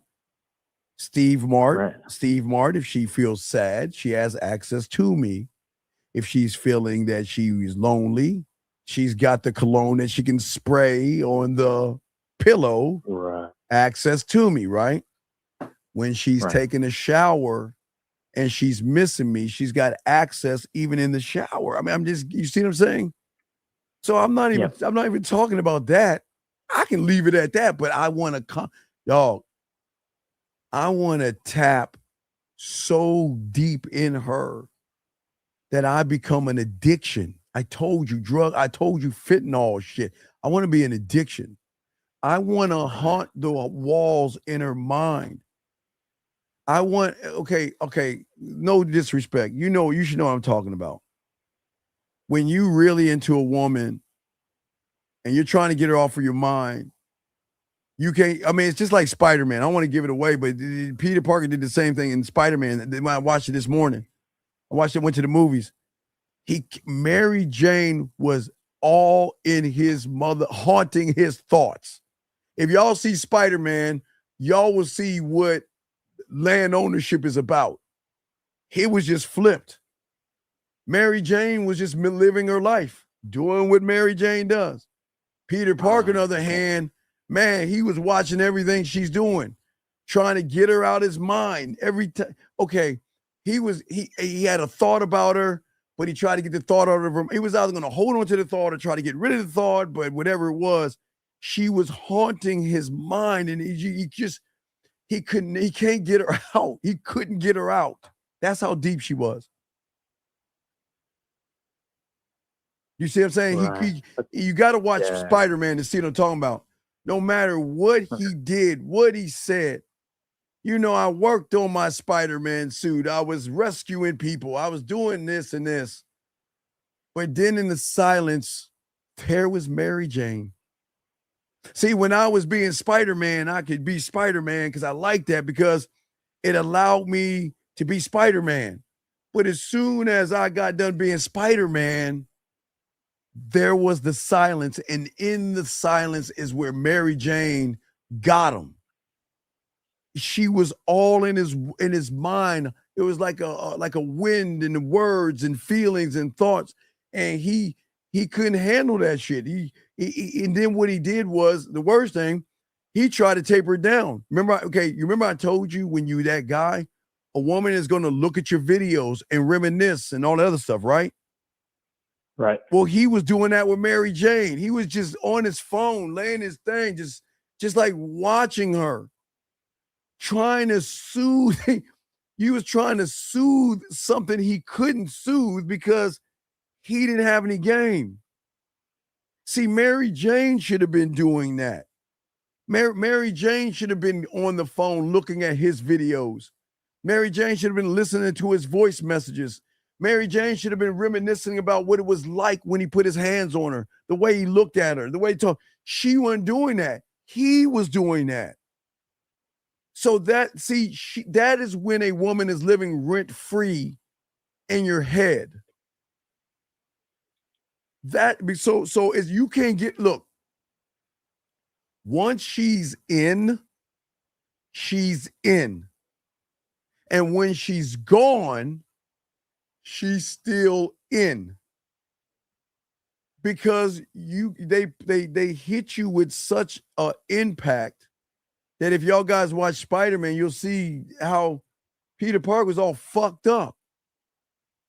And then when he got tricked and shit, Mary Jane's like, yeah, I missed you, Peter, it's you and shit. Oh my God, is it really you, Mary Jane? Oh my God, is this real? Is this real? I mean, I can't give it away, but do you see how he was? Right. See, if I was Peter Parker and shit like that, right? And Mary Jane was like, is it really you, Spider-Man? I would have taken the top of her head and I would have leaned it right down. She starts sucking my dick like she used to back in the day. Oh man, we gotta go back to reminiscing, all right. Reminisce you getting on this dick. But see, they can't really do that. They can't, this Disney or Marvel or shit like that. But I'm just saying that that's why I teach you to burn the bridge, because you guys out here always keep the door open, because once you let her into your world, she becomes a landowner on you.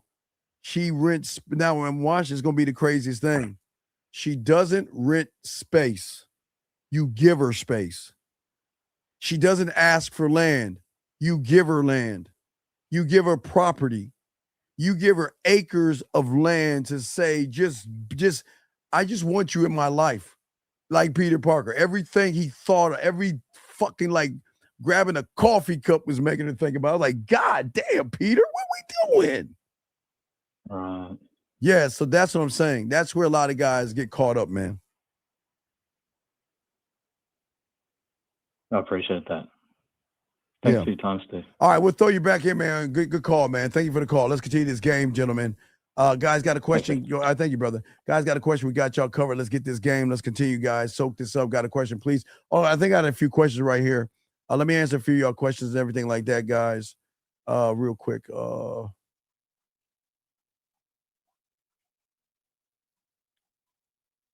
Wait, here we go. Well, let me get this 404 real quick and I'll answer the question. 404, what's your name? What's your question? How can I help you, sir? What's up? Oh, shit. What's good on this T? My question is, does the fear of uncertainty cause you to walk away from your identity? Uncertainty from what? Does the fear of uncertainty cause you to walk away from your identity? Uncertain about? Okay, you said the fear of So like for example, like in Spider-Man, like the fear of his uncertainty of like being able to get the girl back. Did you watch Spider-Man? Yeah, I watched it. Okay, so you see all that sucker shit I'm talking about, right? Right? Yeah. Okay. So you got to look at sight beyond sight. You're looking at his fear of uncertainty, but you're not looking at what you need to look at is behind that thought. What's behind it? What is the thing that triggers the thought? What was it? The woman. It's Mary Jane, yes. Yeah. So if it was Mary Jane, then that means that he lost. You can't get that out of your system if she's the one, if she's at the anchoring the thoughts that you having. Okay, that makes sense. Any other questions? No. Could you explain like the term vetting for me? The term vetting? Yeah. Like, well, why are you asking that? Because I remember it was on the show, like I think it was like a couple weeks ago. You on the car, you was talking about like when you vetting a woman, like when you. Okay, let me ask you another question. Why are you worrying about? Okay, sir. One cannot vet a woman when one is not vetted. What? Himself. Right. So why are we asking that question, man? No, it's just one of the questions I had. know, but see, that's okay. But do you see the problem of you're Peter Parker, you're not Bear. Now, see, Bear and Peter Parker, they could be best of friends. Yeah. Okay, Bear and Obsession, Peter Parker and Spider-Man, two simpy ass guys. But see, you're not looking at the game. See, you're looking at, you're going, okay, you don't know how to count from 1 to 10. You're asking me about adding and subtracting. Why are you doing that? I don't even know. See, and then the worst part about it, if you don't know why you're saying what you're saying, that's even worse, okay? Yeah. All right, so you got any other questions? Oh, no, that's all. All right, we'll throw you back in. Thank you, brother. Appreciate you. Okay, guys, let's get this game. Thank you for the call. Guys, let's continue this ism. Dub, I already talked about this, but you said throwing all those haymaker punches the same as trying to break her walls down by force. Yes. One thing, guys, I've always showed you this right here that we used to show you guys before there was YouTube and everything like that. A lot of you guys don't understand when and I'm going to show you the diagram right here. So give me a second. So when you guys are, like you said, it was a good question, Dub, trying to break her walls down. This is a prime example of what's going on. So if you guys are trying to break her walls down, that's how you get caught up in your emotions and your feelings because you're not protecting certain areas. And when you don't protect certain areas, that's when women actually get you guys, okay? So that's why you should never, ever try to tear a woman's walls down. And that's why we're kind of talking about the fear today, guys, with a lot of you gentlemen out there, because a lot of you guys are struggling and you don't even know why you're struggling. See, the thing is that fear cannot have a say-so in your life when you have the game. Anxiety can't, okay? There's nothing wrong with hearing the warnings, feeling the tension, but I'm not going to let any wounds or stories of something in the past stop me from doing what I want to do. And that's what we're talking about to you guys today. That's what we're discussing. Because the greatest fear, if we talk about the fear today, gentlemen, the greatest fear is the fear of rejection. The fear of rejection is where a lot of you guys surrender before the game begins. You see the woman and you can feel the pull, not the pour, but the pull, gentlemen. You start preparing for the wound. You start preparing for rejection. You start preparing for what am I going to say and what am I going to do? See, your mind does not ask what can happen, okay? You guys out here already know what's going to happen and you're trying to prevent it. You cannot stop a woman from saying no. And you can't get a woman to say yes. If she's down, she's down. If she's not, she's not. Fear, gentlemen, is powerful because without the proper, if you're not rooted in who you are as a man, then it attacks your identity instead of the action. That does second. Matthew, I think this is Matthew. 647. Yeah. What's up, Matt? What's up? What you got, brother? What's up, man? What's up, Steve, man? You just said that you wouldn't let the fear or the past interaction that you had kind of stop you. I never got from, I've moving. never been rejected by a woman, dog. Yeah, I hear you saying that, but it doesn't make sense. It doesn't make sense because in your reality, in your reality, you think rejection is a woman saying no. I have a boyfriend or I'm seeing somebody. That's your fucked up ass reality. You think that's rejection.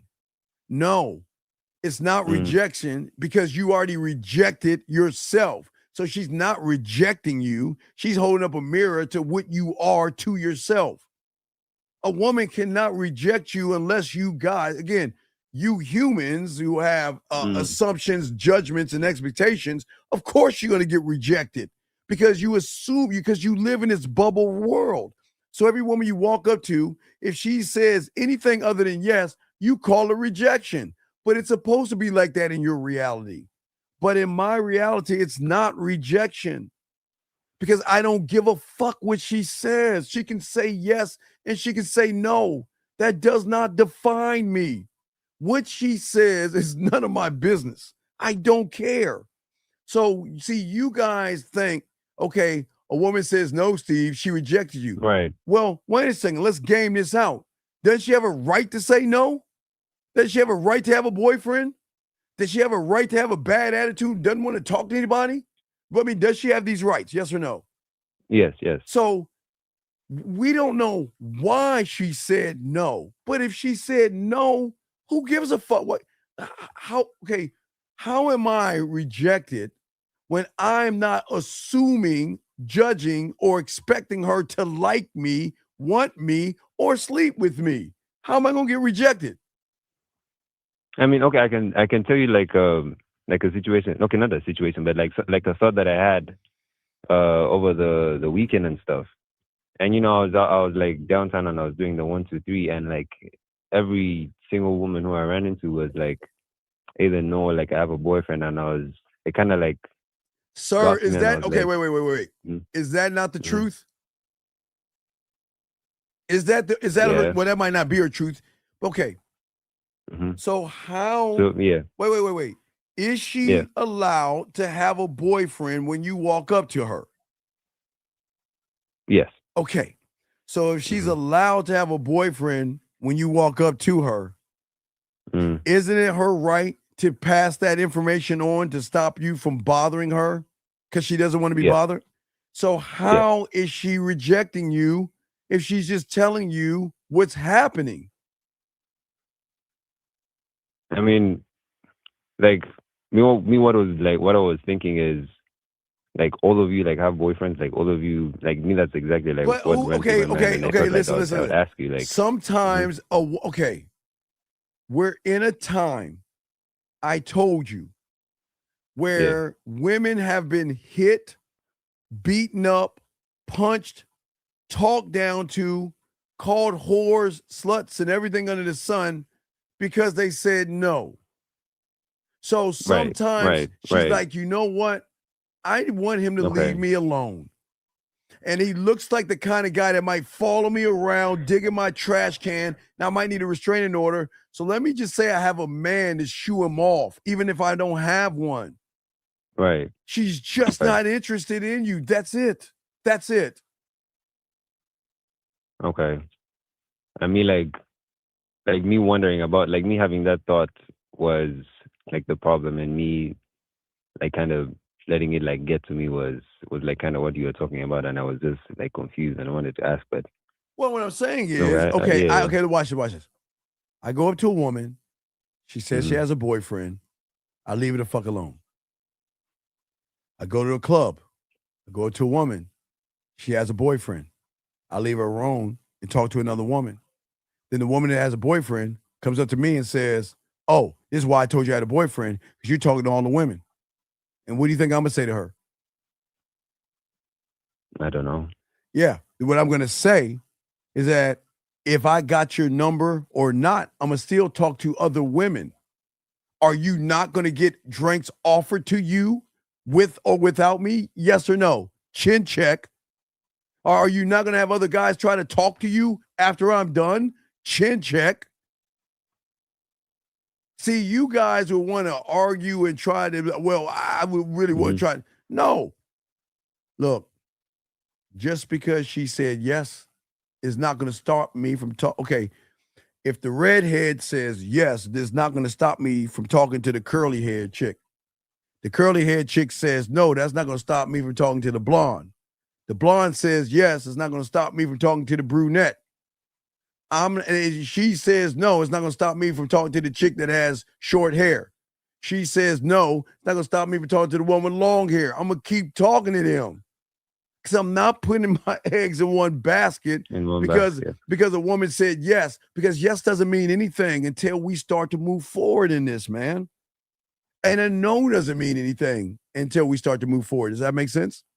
Yeah, it does. Right. It does. I was just seeing it the wrong way. Right, but you're not looking at it the right way because the thing that you're looking at her to determine who you are because you fear the rejection, Matthew. Yeah. You fear it. Yeah. That's why. See, in your mind when she says I have a boyfriend or no, you're not hearing the boyfriend and no. You hear that I'm not interesting. That's the rejection.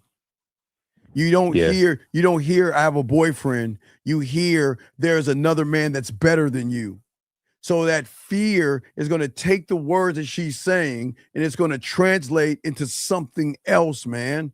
That's the problem. You hear certain things, but you don't hear it because there's something behind that. Okay, see, watch this. See, the reason why you guys get rejected is because your lying asses have a motive. See, you say, I want to smash, Matthew. You know what I'm talking about, Matthew. Yeah. You say, man, look at that fat ass. Look at those thighs. Look at those tits. Man, I want to smash her. Hey, let me pretend to be a nice guy that I'm interested in her. Right? See, you've already fucked her in your head. So you feel rejected because she's not being the whore and the slut that you created. That I wanted. Right? Okay. That you created. Right. See, hey, Matthew, I look at it like you, but I don't create the fantasy in my head. I don't. There's like a cutting point that you have where, like, with me, I think I'm like overdoing it. Wait a second. This guy says I'm confused about the part. Hold on, I got you. Hold on, Matthew. I like to double. He says, and just put a Q. So he says, I'm confused about the yes part. Did you say you still keep talking to you? Okay, gentlemen, please get your crayons out.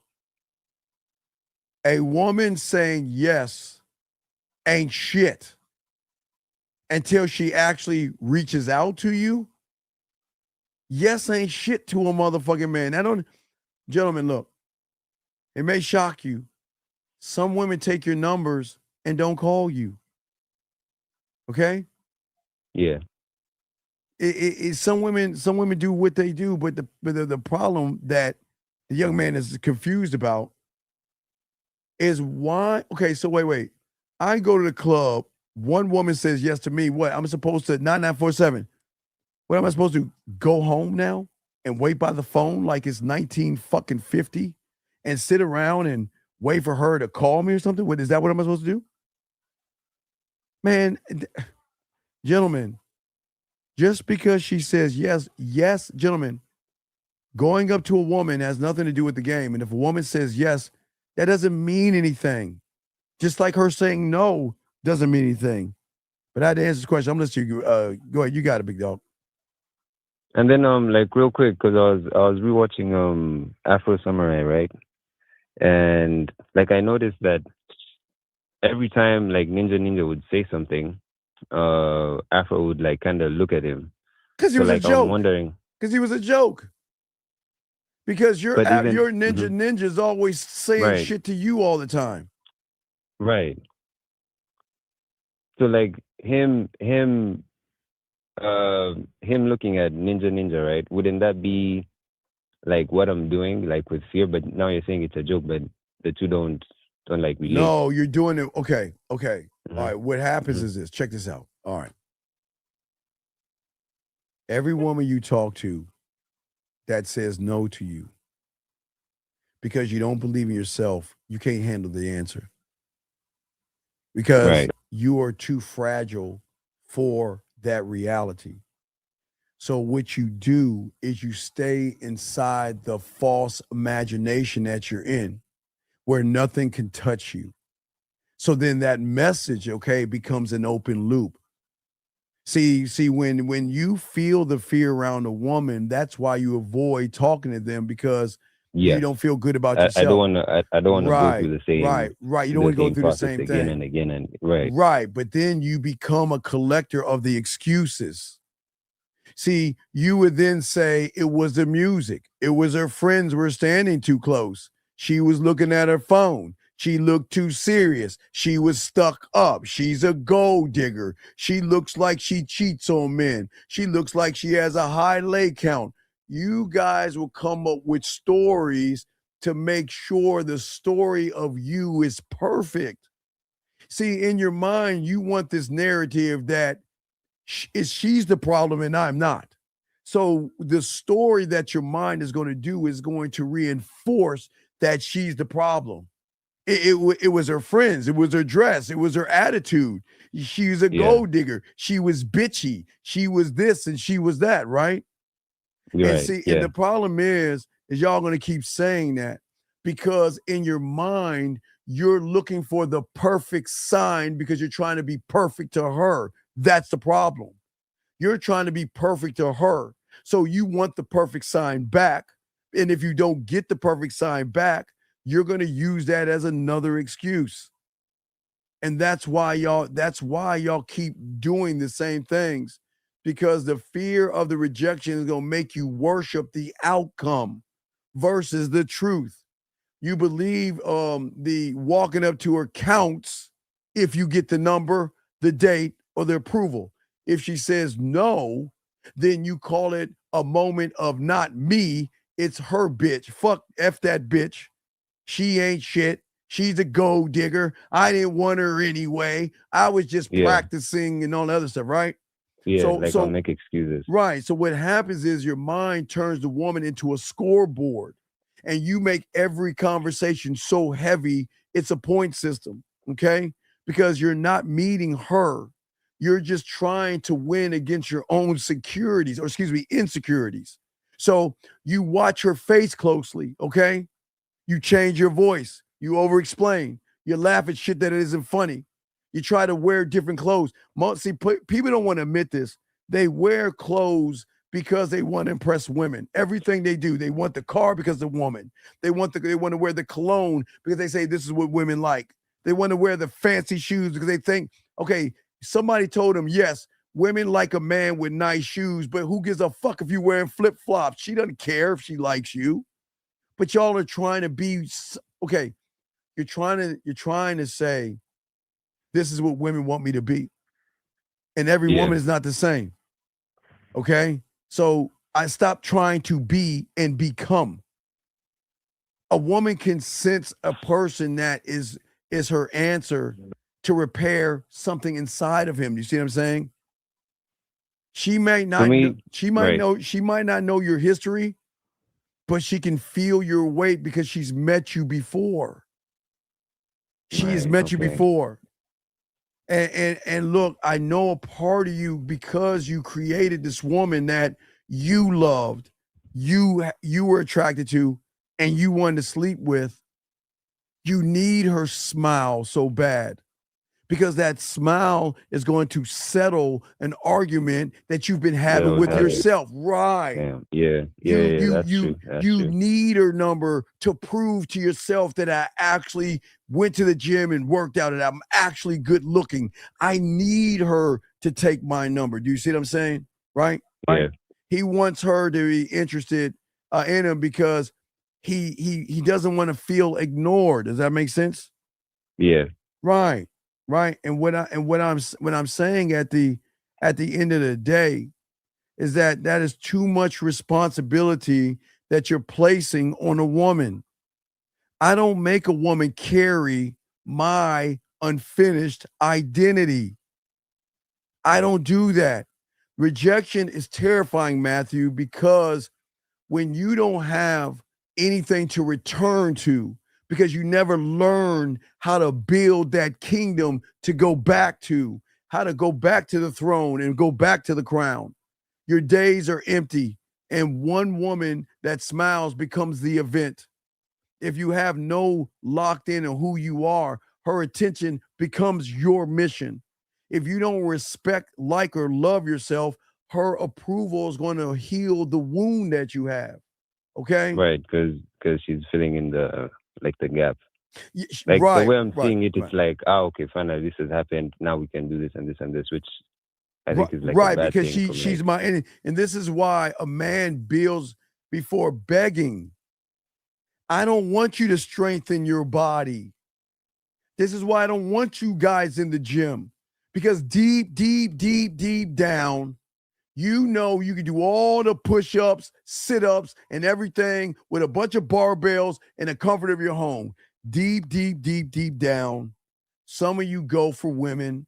Some of you go for looking at women walking around in spandex. But again, a lot of young men don't want to mention that or really look at that truth. They don't want to admit that shit. They don't want to admit it. They just want to say, well, I go to the gym. What? To look at other men. That you understand when people don't understand people that go to the gym. When guys go to the gym with no game, just like the club, they don't look at the woman first. They look at other men. Okay, the guys that are doing the chest work, they either look at the guy's chest and look at how much he's lifting, or they look at how much he's lifting, then they look at his chest. But they're looking at other men, sizing their body up against another man, saying, I want my body like his. I want my back shaped like his. I want my legs like his. I want a tight butt like his. I'm being dead serious, not joking. A lot of guys do that, right? And you know you can work out from home. But see, they don't understand that. See, if you're gonna work in a gym, what is the most important gym that you should be working out at? The mental gym. You motherfucking right. Because without a mental gym, you're going to get dog walked because your muscles cannot protect what is mental. It doesn't work like that. You're so busy trying to strengthen your body that you're right. So the mental gym isn't just like you like walking up to women and like talking to them. It's like about you like learning like who you are and like you got to learn the game. The game is the mental game, gym. Training your mind, creating a friendship with you, learning your skills, learning how to develop you, learning your authenticity, learning how to be decisive and be dominant, to be clear, to be concise, to be transparent, and everything under the sun. You don't train for that. You train for her, and you don't realize it. And if you do anything for her, you're not doing anything for yourself. Because, like, hey Matthew. Yeah. What messes some guys up, they're like, I've always had a dad bod. I never go to the gym. But I've met a lot of women who dated muscle guys and all that other shit. But you know what? Some guys, they got tired of the steroid shots in the ass cheeks that fucked up their nut sack and their dick, and it wasn't working well. They don't talk about that. They don't talk about what the gym does to a lot of these young men. The anger of the steroids that happens when you take insecurity and anger and disappointment, how you want to put your hands on a woman, all that. They don't like any of that shit. People don't understand what the gym does. See, a lot of young men, and listen, I always say, if you're an athlete, you got to go to the gym to put on muscle. If you're in a competition, you've got to go to the gym. If you're in an accident, you got to go in the gym. And I'm not saying don't go to the gym to look good, but you can do that shit from your home. See, some people wanted to show off in front of other people. Some people want to look at other people, what they aspire to be. But see, they all are wrong at that point. That's where they go wrong, because they're looking at something else and they're not looking at themselves. But even if you go to the gym and work on it, a lot of young men do what women do with dresses, makeup, purses, and shoes. They believe that, okay, I was beaten and bullied and people didn't like on me or something like that. Then they tell them to go to the gym and think because you're lifting heavy weights, that's going to take away something mental. That's crazy as fuck. Right. You can have all the muscles in the world. You can have all the nice clothes in the world, all the money in the world. You can have all the status in the world, but nobody's going to tell you that shit doesn't matter, because the mind that is controlling you is who. Hey, Matthew, who do you think is making you lift those weights? Who do you think is? Huh? Or no. Like I think it would be like an insecurity. No. Like saying, Think about what I'm saying. We're gonna get deep here. Think about what I'm saying. If I'm fear, and I know that you can destroy me by training your mind, what the fuck do you think I'm going to do? Let's go to the gym. Because if I can just keep you focused on things outside of yourself, you'll never work on what's inside.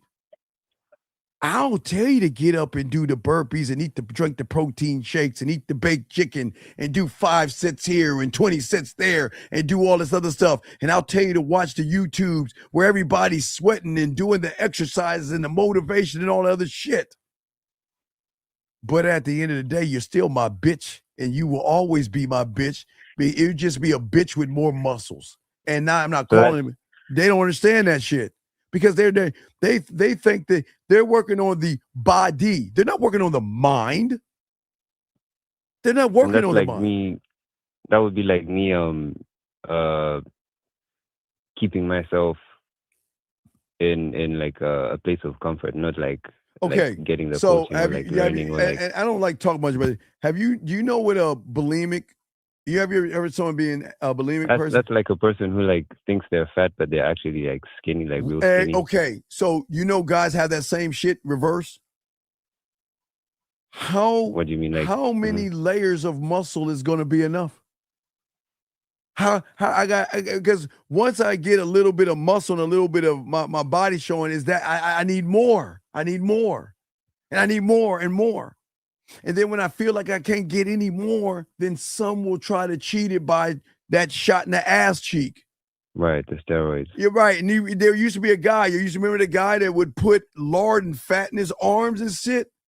Because right. Yeah. When is it will never be enough, because your mind is going to keep telling you need more. You need more. You need more. Because that woman out there that you haven't met yet wants more, because you can't compete against that guy. Okay, watch this. All right, let's say you're 230 pounds of muscle, right? Right. And you go into the gym and you see somebody 250 pounds of muscle. That would be a ding. You're gonna look at that guy as I can't outdo that guy. He's got more muscle than me. Yeah. You see what I'm saying? It's the same thing that happens to a woman that eats some food and throws it up. But you guys look at your bodies, and because again, the influence of a woman, has nothing to do with the weights. This is the influence of the insecurity making you do something that you don't understand that you shouldn't be doing. The influence of the insecurity is the same guy that's the same thing that's going to tell you when you're sad, go to the bar and do what? What do you guys do when they go to the bar? When they lose their girlfriend? Right. Drink your sorrows away, right? As if that shit's going to go away. Okay, wait. You'll drink your sorrows away, but you're going to end up sick, drunk, and you're going to puke. And you're going to wake up and feel like shit in the morning. And then on top of that, you're still going to be thinking about that fucking woman. Do you think it's going to go away like that? All these people that they're depressed. They think, oh my God, life is terrible. I hate I need a gateway drug. I need a high of a high of a high. Do you see how the mind is tricking and doing and fucking you over? Because the mind is saying this, look. As long as you're doing damage to yourself, you ain't thinking for yourself. And if we gonna go out, at least I'm gonna go out on top. I'm gonna run this motherfucker down to the ground. You see what I'm saying? Yeah, but I wouldn't see it. I would think like the mind is like helping me. No, the mind is better myself. okay. All right, watch this. All right, I'll show you the exercise. Watch. Okay, so Matthew, when you see a woman, yeah, and some of those women, you get nervous. Yes. Yes. Yeah. You get nervous, so it's a feeling. And then your mind's telling you can't get her. She's pretty. She's attractive and all this other stuff, right? Right. So your mind is teaching you how not to believe in yourself, right? By throwing every obstacle in your way. Does that make sense? Yeah. Okay. Yeah. Now watch this. Now, Matthew, you know watch some red pill shit, right? Let's be honest. Okay. So Matthew. So watch this. Okay. If your mind was actually looking out for you or you were looking out for yourself, let me ask you this question. Why didn't the mind try to stop you from watching red pill rhetoric, but instead pushed you towards it to make you go down a rabbit hole? Why do you think it does that? To be honest, like I thought, like at that time I thought I was like looking, like getting like no, but you know, you thought no, but watch it. Why didn't your mind give you the same feeling you got when you saw those women? But instead, he did the opposite. Wow, this is interesting. Wow, we need to check this out. Wow, this is cool. Wow, let's look at this. Oh my God. Like that curiosity, being on your purpose is so amazing. Wow, metal, let's try this out. Wow, let's go and be a red pill or orange pill. We can be colors of the rainbow and we can meet other guys and we can feel like a community. This is great. You see that? And then I'm sure, Matthew, before you met me, you saw me and was like, man, who the fuck is this guy? Who the fuck is that asshole? He doesn't know me. He doesn't understand me. And you know what your mind said? You're right. Fuck that guy. He doesn't know what he's talking about. Where is his receipts at? I mean, we see the red pill guys, they got all the receipts. Where's his receipt at? He doesn't know what he's talking about. Hey, listen to him. Listen to him, motherfucker. He's talking about love yourself. Isn't that cliche? Isn't that cliche? Listen to him saying it's not about women. No, it is. Everything's about women. Everything we are is about women. When the world doesn't work out, it's a woman's fault. It ain't your fault, Matthew. It's her fault. When you're having a bad day, you don't get the raise. It's a woman's fault, Matthew, because my job is to take the accountability out of you to make you feel safe in the comfort zone. But that guy over there, no, we ain't gonna talk to that guy. He has some nerve thinking we're gonna be accountable for ourselves. Fuck him. Look, hey, Matthew, look at him. He's old. What does he know about modern women today? I mean, where's his receipts? He doesn't even look good. You see how what the mind does? Does that make sense? Yeah. And that's still the fear. That's still right. That's like how the fear. Right. Back. So the fear doesn't want you to see that he's controlling you, but he makes you feel like you're in control. And anything that doesn't go right in your life will never be your fault. It is not your problem. It's not you. Right. It's that modern woman. I mean, she has a high leg count anyway. Oh, hey, she's got a boyfriend. Psst, don't even worry about her, man. She looks like she has 100 leg count or whatever the fuck they say. See what I'm saying? Oh, she looks like she's a gold digger and she wouldn't be right. Or she looks like the kind of woman that's going to take your children away from you, but you never even listen to what the motherfucker's saying. How can a fucking woman take your kids away when you never even had like kids with them? kids in the first place? Yes, yes. Right. This guy asked the question, why you always the victim in all of your stories? Is your character weak or something? I don't know what you're talking about. I'm not okay, sir. Listen, I love Dragon Ball Z as much as you do. But young man, you have to grow up and let your nuts drop and be more of a man, dog. This is why you're a victim, because you're hiding behind Dragon Ball Z. You're hiding behind an anime. And look at what you think about yourself. You think that you're saying that the young man, he has a Dragon Ball Z picture, right, Matthew? Yeah. What is he saying about himself? He doesn't see himself. He doesn't like himself. He doesn't fucking like himself. He doesn't fucking even understand himself. Doesn't even like his goddamn self. He would rather put a picture of a mythical cartoon than himself. You see what I'm saying? Yeah. Right. You see it? You see how fucked man. up he is? Those were the only questions that I had. All right, when we'll something throw else happens, I'll call in. I'll let you All right, know. well, thank you, man. Throw it back in. Thank you for the call. Let's continue this game, guys. Lines are open. This is what I'm saying, y'all guys out there. This is why, gentlemen, and y'all will see this, guys. Y'all will see this tomorrow as well. You don't even understand why there's so much pent up rage, energy, and frustration, and a lot of you young men out there. Let me grab this call. 929, sir. What is your name? And how can I help you? 929. What's up, OG? My name is Amir. My question is, I know I'm supposed to be at a topic when I'm having conversations with women, when I'm going out on dates. I choose to talk about stuff that I'm interested in, but it usually ends up just being statements and assumptions about her. Sir, And what the fuck? Wait. How can you like something that makes statements and assumptions about her? What the fuck are you talking about? What are you talking about? For example, if I'm talking, I may talk about something I like, for example, food, and I'll be like, oh yeah, you seem like you know how to cook. Excuse me one second. 5131. When I get off the phone with this young man and you don't call in, you have to get out, okay? Because caller, let me ask you a question. Do I shame you motherfuckers or do I tell you the truth? That's the truth. Right. And if somebody says, you shame yourself. And if somebody feels that I'm saying shaming tactics, is it me or him?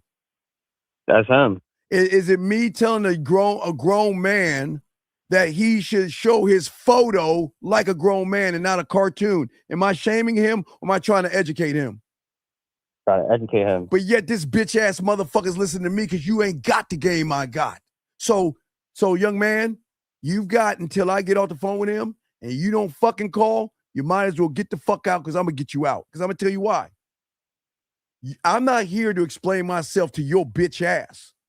You asked me a question. The fuck boy asked me a question. But yet you're in here, listen to me. If you don't like what I'm saying, go back to the red pill. Go back. No one asked him to be, wait. Caller, did I ask this guy to come in this room? No, he chose. He chose to come in this motherfucker. And if he don't like coming in this room, you got to get the fuck out. So I'm going to put him on the clock. Yeah, we don't have to deal with no fucking shame. When have I ever shamed you motherfuckers but tell you the truth? You never did. You told the truth. Nothing but the truth. Exactly. I'm sorry. So getting back to what you were saying. So I'm listening to you, big guy. So what are you talking about? Give me an example. What are you talking about? So for example, I may talk about how like I like to cook, and I'll say, okay, you look like you know how to cook too. Like, what would you make for me? Because I usually how to set up the second date when I'm doing it. Why would you say that to her? Because I'm trying to segue into setting up the second date. But you're still in the first. No, this is because I usually do do this like on my last date. I did this after like we was already like kissing and stuff like that. So I was like, yo, let me segue to this Okay, part. so you were kissing. But the problem with my You had the kissing 101? yes. Okay, and you were doing all this, and then you segue to having her cook for you. And what did she say, yes or no? He said no, because she was saying like she didn't know how to cook. Okay, So wait. And what the did you thing I say? was gonna- No. And what did you say?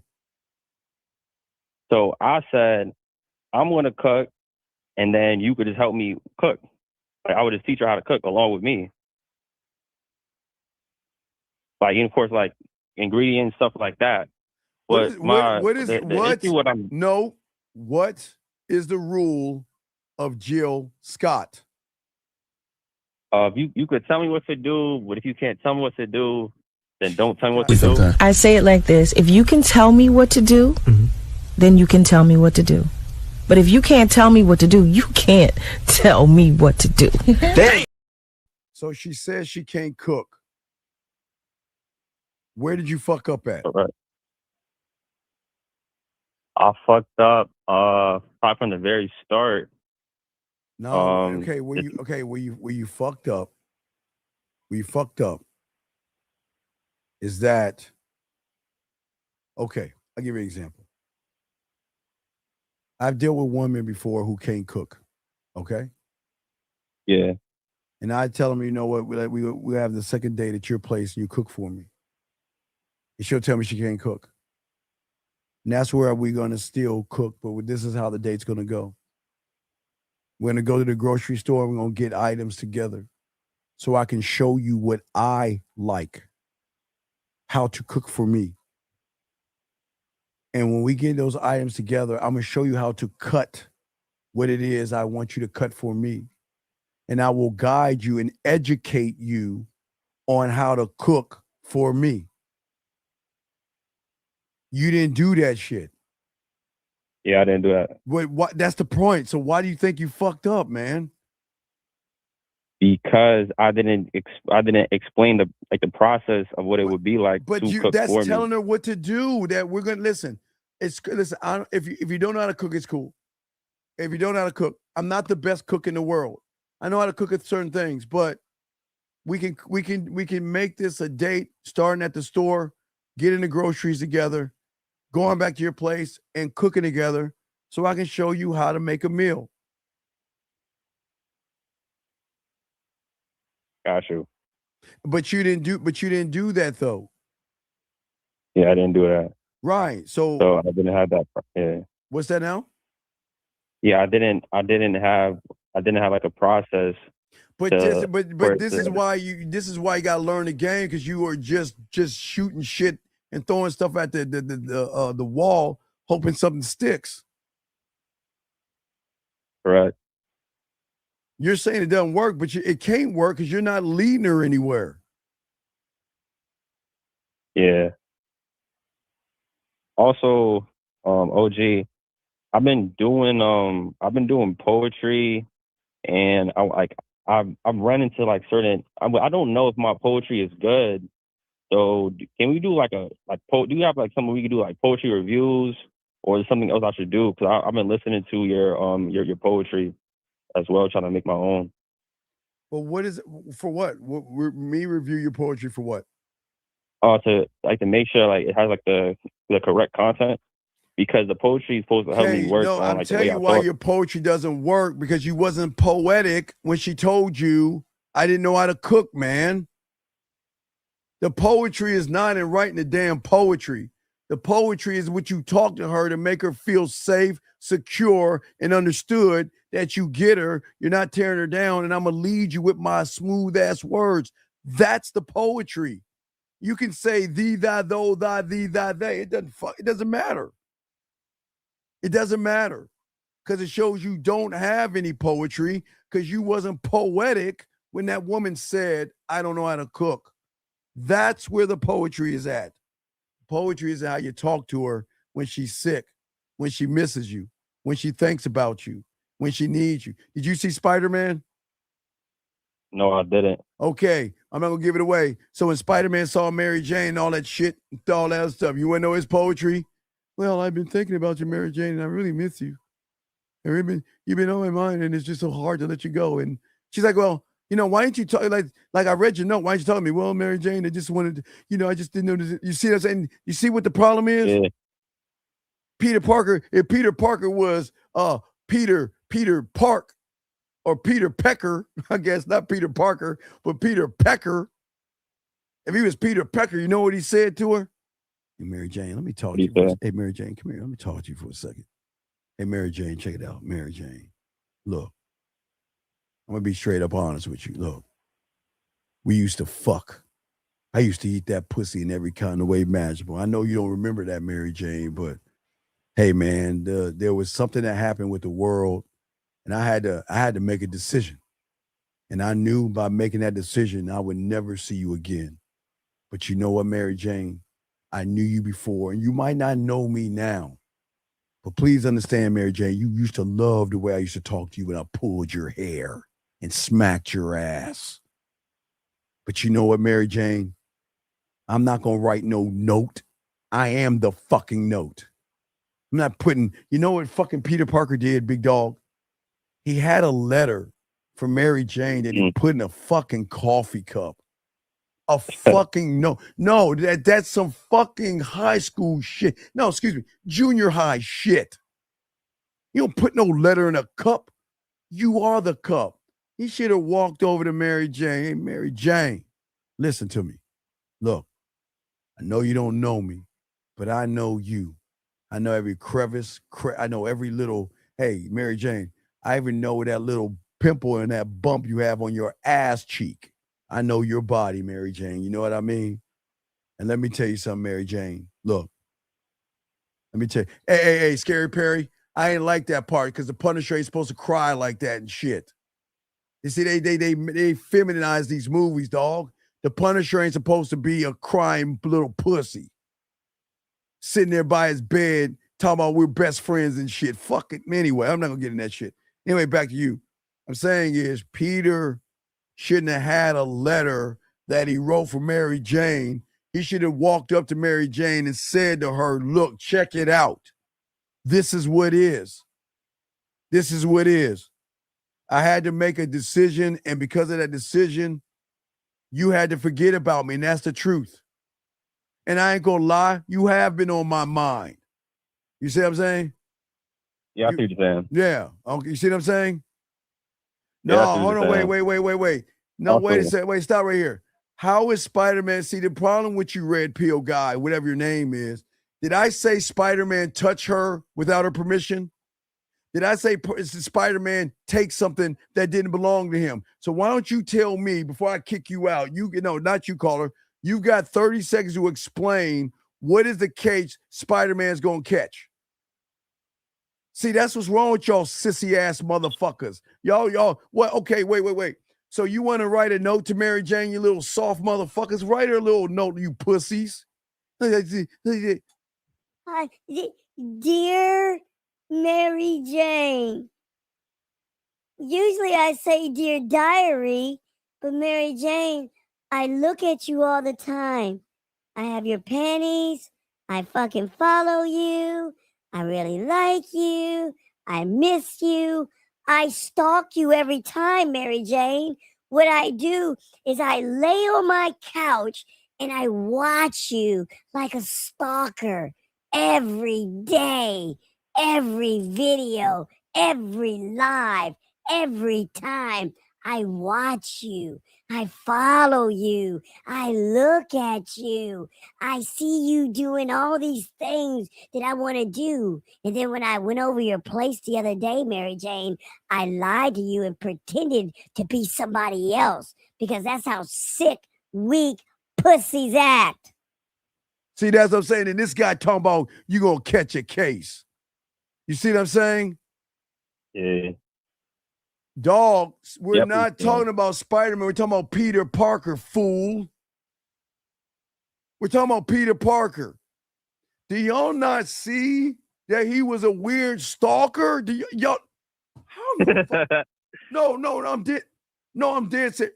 If anybody saw the movie, you mean to tell me you didn't see any stalker vibes in that motherfucker? It definitely was. Oh, y'all! Oh my God! See, you see what's wrong with the world? Y'all think it's romantic that a man is looking at. It's all good. It's all good. What I'm saying to y'all guys is this: watch the movie. He's a fucking stalker. I'm gonna have to do a review on that shit. Because if Peter Parker was Peter Prick or Peter something, then guess what? He won't be moving like that. Yeah. A man does not sit on the couch and watch every video so he can watch a woman. That's weird. That's a stalker. But you remember, I keep telling you, nice guys like Peter Parker are lying, manipulative, disingenuous, because that's what he did in the movie. Because when he had the opportunity, she asked him what his name was. What did he say? I forgot his goofy ass name. He lied to her. He was stalking her. You see stalky vibes? You wrote a note for a woman that you kept in a cup. You kept in a cup. And people think I'm the crazy one. This is exactly why y'all got to stop that nice guy stuff. Yeah, Maynard, yeah, Maynard or something like, yeah, right. You see what I'm saying? And no. Remember, he said Maynard. He didn't even say, he's like, Maynard. Now tell me, that's how people see y'all? Remember, art imitates life. And they know you guys will resonate with Peter Parker because that's all y'all guys do with women is lie, manipulate, and play games. She should have put a restraining order on him. You see what I'm saying? Yeah. Because look at him. He swoops her away, makes her stay with another stranger, which is weird. You don't really know me. Come with me. Let me save your life, but let me take you to another place where there's another strange guy in this boatyard, and you stay here and go eat some chili. But nobody sees that, man. Okay? Yeah, another question I had was I watched the Faraway movie with the dude from Impossible, and one of the things that was said was like when what was it, Tom Hanks, when his like pops died, he was like worrying about what he was gonna do, and his pops was like, "Oh, you got land." And he was like, "Oh, without land, a man is nothing. It's his very own soul." And I want to know, is there some aspect of that quote that are true? Well, yes, because you should be a landowner to yourself. You don't have a plot of land in your mind because it's being already taken over by fear, anxiety, and worry. So you don't own anything. A lot of guys own shit, but they have nothing. What does that mean? A lot of guys out here may own a car, may own a house, but he doesn't own his mind. He doesn't own his thoughts. And that's so fucking sad that people want to be defined by what they actually have versus who they are. Okay. So I just have things, but they don't. I have things, but I'm not like internalizing what they are. But you don't have. Like, I just have material things. Right, and that's the problem.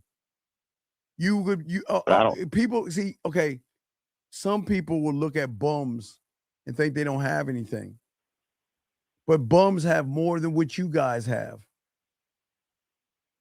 See, you guys will look at a bum because he doesn't have the things that you may have, so you look down at him. But a bum, some of them can be just happy by themselves. They can be happy without working and just digging in the trash. If they're happy doing that, and that's what makes them happy, they have more strength than the average man.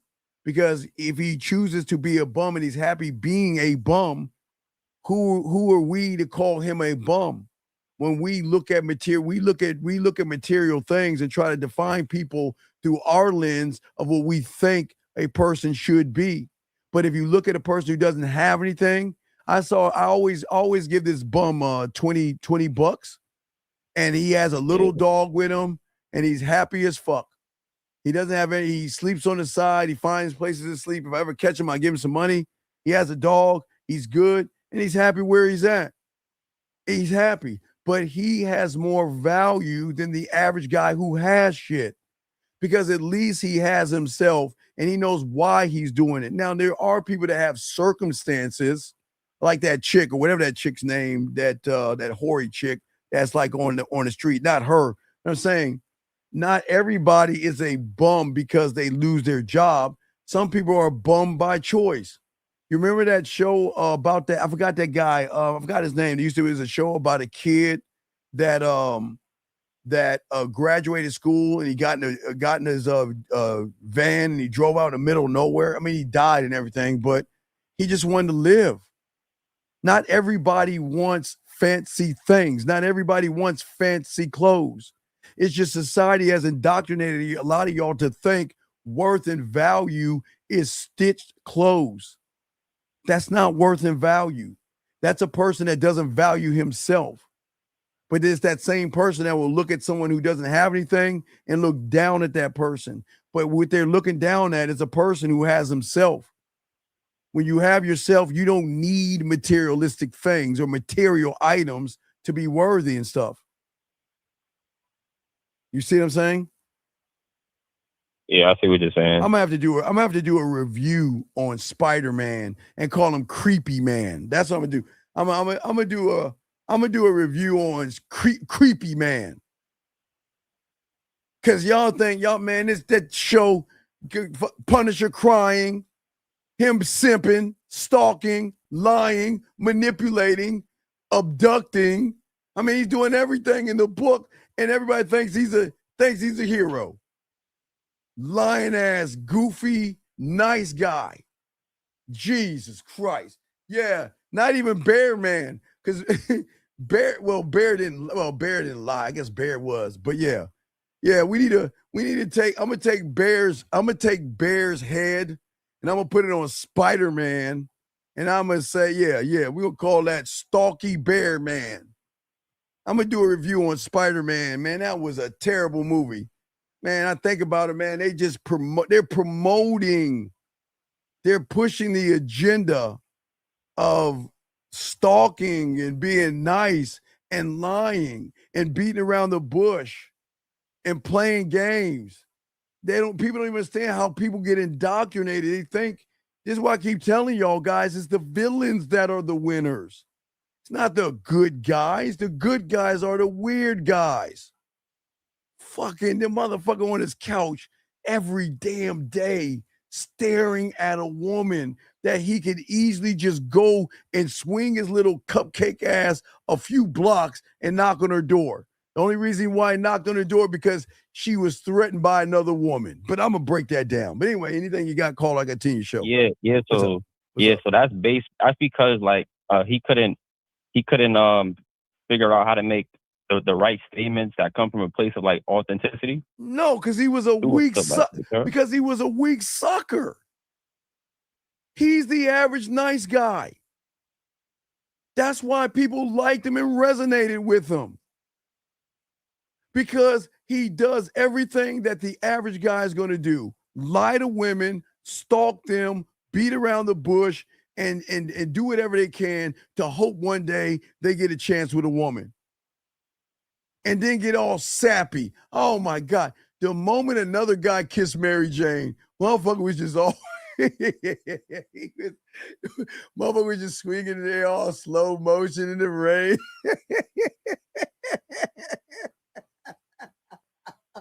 I'm gonna do, man, that joke was crazy, man. I was like, man, what am I watching, man? You know I'm a geek, man. Man. Yeah, but we're gonna talk. I'm gonna do a video on that, guys. I want everybody to see. Y'all will see how stalker he is. You might it should be right.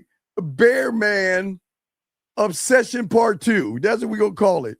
Bear Man Obsession, the second sequel. Cause he damn sure did everything Bear was doing, man. Lying, manipulating, deceiving, stalking, and abducting.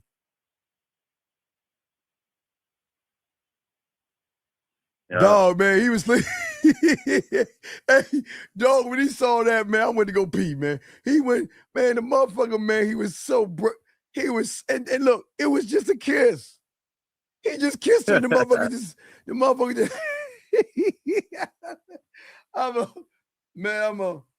do a review on Bear Man Obsession 2. That's what I'm gonna do. We're gonna call it Bear Man Obsession Part 2. The review, because that joint was terrible. It's sucker. All right, so Carl, let me see this. The woman said, "How was your weekend, sir? How was your weekend?" And what you need to let her know is, I need more information. If a woman asks you how was your weekend, you tell her about your weekend. But I'm going to tell you how my week, how next weekend is going to be. When you and I go on a date. That's how men talk to women. So send that to her. With respect to a woman, what does it mean to be with respect to a woman? What the fuck do you mean with respect to a woman? What does that even mean? With respect to a woman? I don't even know what that means, dude. You got to explain it. I don't even know what that means. But okay, do you have any other questions, big guy? No, you can throw me back in. Yeah, I'm gonna do something on. I throw you back at me. I'm gonna do something on Spider-Man, guys. Y'all best bet. I'm gonna do a video on that shit. Area code 502. What's your name, sir? And how can I help you? 502 going once. 502 going twice. 502 last time. All right, we'll call you back. All right, let's get this call right here. Area code 253, sir. What's your name and what's your question? Yeah, this is Malcolm. I'm the guy with the Goku picture. Okay, Malcolm, let's talk for a second. Why do you feel, how old are you? 23. Okay. Do you think I'm here to show you how to win with women, or you think I'm here to tear you down? I love your show. I appreciate it, but why would you say that I'm trying to tear? I'm not trying to belittle you, young man, but I'm trying to understand what's your question. Let's go to your question. What is your question? Sorry. I think you're misinterpreting me. I was talking about, so I was quoting something. It says, because people are always playing the victim in their life, you know. So the quote goes, why are you always the victim in your story? Okay, but is your character weak or something? Okay, Malcolm. I was not quoting you. Okay, though. Malcolm. Okay, this is important, okay?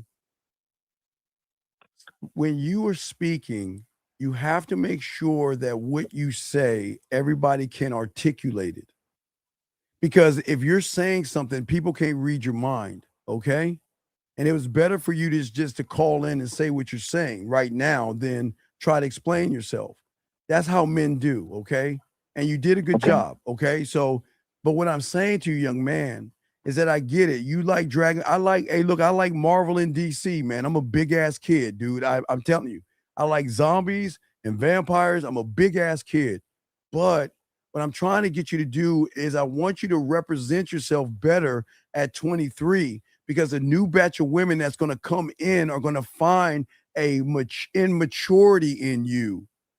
Not saying you're immature. They're going to see you as immature because they're wondering, why don't you represent yourself versus represent Dragon Ball Z, if that makes sense, sir. That's what I was saying to you. That makes sense. That's what I was saying. And what I meant by shaming tactics, I was not talking about you. No, I think that you're very honest and direct with people, and that's what's needed. Well, I don't want to say that's not honest. what I meant. I don't want to say that's honest and direct. You're cool, but I'm just saying, young man, look, we got a new batch of women, and I want you to smash some of them, but you won't be able to do that in the position that you're in because you're self-sabotaging yourself. Because, okay, listen, you seem like you're an okay person, but the problem with a woman, she's going to see there's something wrong with you. Because her question is, why does a grown-ass man have a cartoon on his thumbnail? Why can't he represent himself? That's what they're going to be thinking, not me. Yeah. You see what I'm saying? I'm not here to date you, but I'm here to help you, not to tear you down. There's nothing wrong with liking Dragon Ball Z, because guess what? Because you can have your picture, right? She can get to know you and then learn that you like Dragon Ball Z. Well, then you could take your Dragon Balls and stuff it in her mouth while you're watching Dragon Ball Z. You see how that works? So, okay, yeah. Right. I get that. Right. Yeah, okay. But okay, I just want to clarify, like, what I mean by shaming tactics is, like, have you ever seen Mean Girls? When people just start going into a collective and they just start doing, I don't know, you know what Mean Girl is, right? I've Just seen Mean Girl. Like, Okay, You're gay. Oh, you're but I didn't say you were gay or anything like that. I was just being honest with you. I didn't say anything bad about you. No, not you. I'm talking about your moderators. No. Because my moderators expect you as a grown man to do what you're doing right now. They expect you to do what you're doing right now, and that's what I'm glad you're doing that. Okay, because you're putting something out there and you expect everybody to understand what you're saying, and everybody's going to interpret what you're saying different until you explain yourself. But it's the same way with someone looking at your thumbnail. They're going to interpret that you're an immature person, but it doesn't, listen, you're not immature like in anime. What I'm saying is that I rather the woman see the person that likes the anime versus her judging the anime and looking down at you for hiding behind the anime. Does that make sense? I've never heard somebody say it like that. Yeah, that's right. So really I'm not saying, listen, I like anime. I like cartoons. Hell, if I'm working, I swear, and I see SpongeBob SquarePants on, I'll just let that shit run. I don't mind watching. I'm almost 55 and I watch that shit. So I'm just telling you, there's nothing wrong with it. I'm just trying to, a lot of young men get upset and mad because they can't understand why is it so difficult with women, but you're not looking at what you're presenting. And I didn't say you have to present. I didn't say present wine bottles. Okay, we had a guy last week that was outside of his balcony with a beautiful backdrop of the city, right? But he crossed his legs, he had wine in his hand, and he stuffed his fingers in his pants. And then he wondered why I was trying to give him correction. Because, okay, you had anime, he had a regular picture, but he was trying to impress people. You, on the other hand, you just like what you like. There's nothing wrong with liking anime. There's nothing wrong with you liking Star Wars, Batman, Superman, fucking Marvel, DC. Doesn't matter. But what I'm saying is these women that are coming into the Serengeti, they're looking at maturity first. They're gonna look at thumbnails and things that guys have, and they'll say, "Oh, he's immature. He's a kid." But that it doesn't make you a kid. I'm just telling you how perception works. So you're talking about how people it's not about how I want people to interpret me. It's about how I impact them. Well, yeah. Well, but you're not impact. Okay. Okay. What I was saying to you, and I hope you didn't take offense. What I was saying to you was that there's nothing wrong with Dragon Ball Z, but that's what you're showing the world, Dragon Ball Z. Okay, so I'll give you an example. Oh, Scary Perry. Scary Perry, the only thing fucked up about Scary Perry? He's a Bear fan. That's it. He's a Bear fan. And and the reason I don't like Scary Perry, you want to know why, caller? Because back in 1985, his Chicago Bears came into Texas Stadium and not only whipped my quarterback, not only got on the cover of Sports Illustrated beating us 44-0, he knocked my favorite quarterback out the game. So every time I see Scary Perry, I'm like, fuck Chicago. But Scary is my boy. But what I'm saying is that the Scary Perry is representing himself. But what's great about Scary Perry, like you said, he loves Batman. He loves the Chicago Bears. But those are things women should learn about you. You shouldn't just remember I was saying. I see what you're saying. Right. Remember I say don't put, okay, you love Dragon Ball Z, but don't put that up front. Let her earn that you love Dragon Ball Z.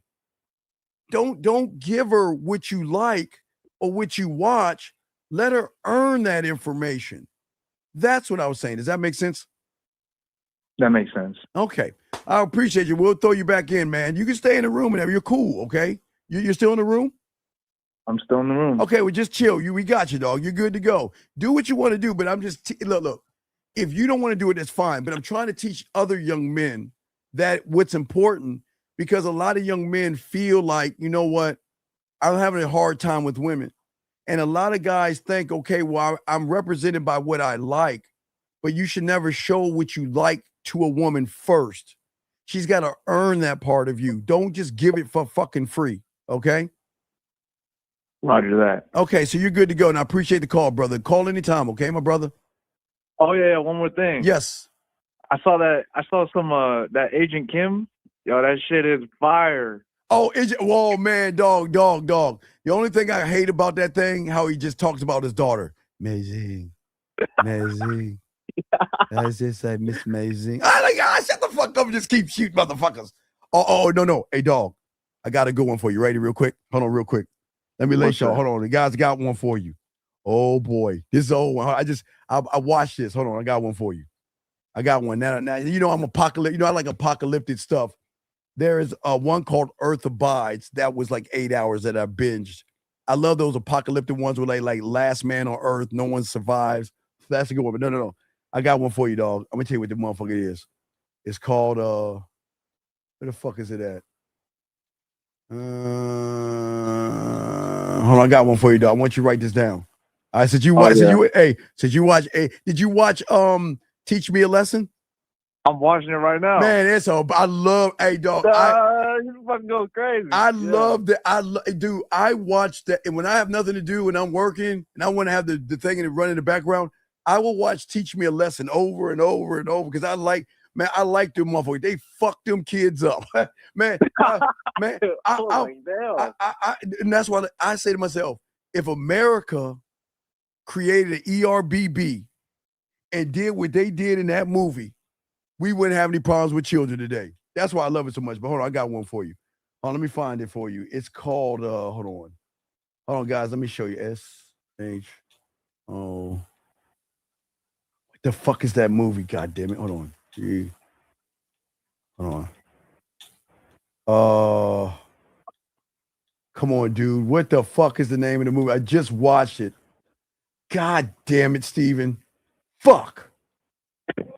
Hold on, wait. There's got to be a way to see what I just watched. Wait. It might be not Shogun, maybe Samurai. Hold on. They might be called Samurai. Hold on,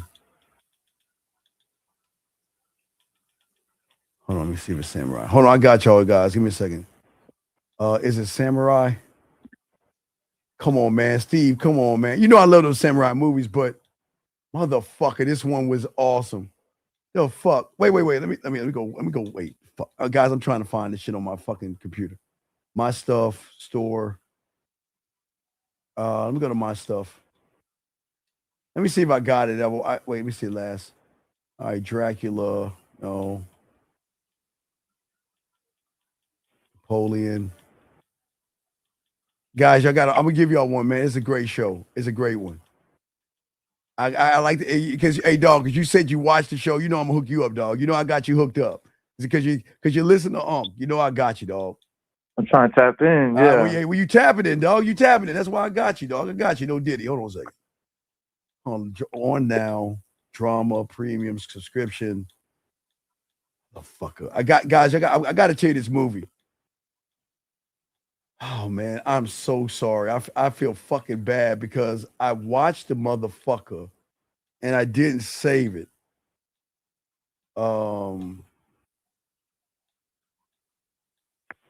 It's about a samurai. And what happened is he lands on an island. Okay? Yeah. And then there's these indigenous people that fuck people up. I mean, they cut off your arms, your legs. I mean, they just torture people, right?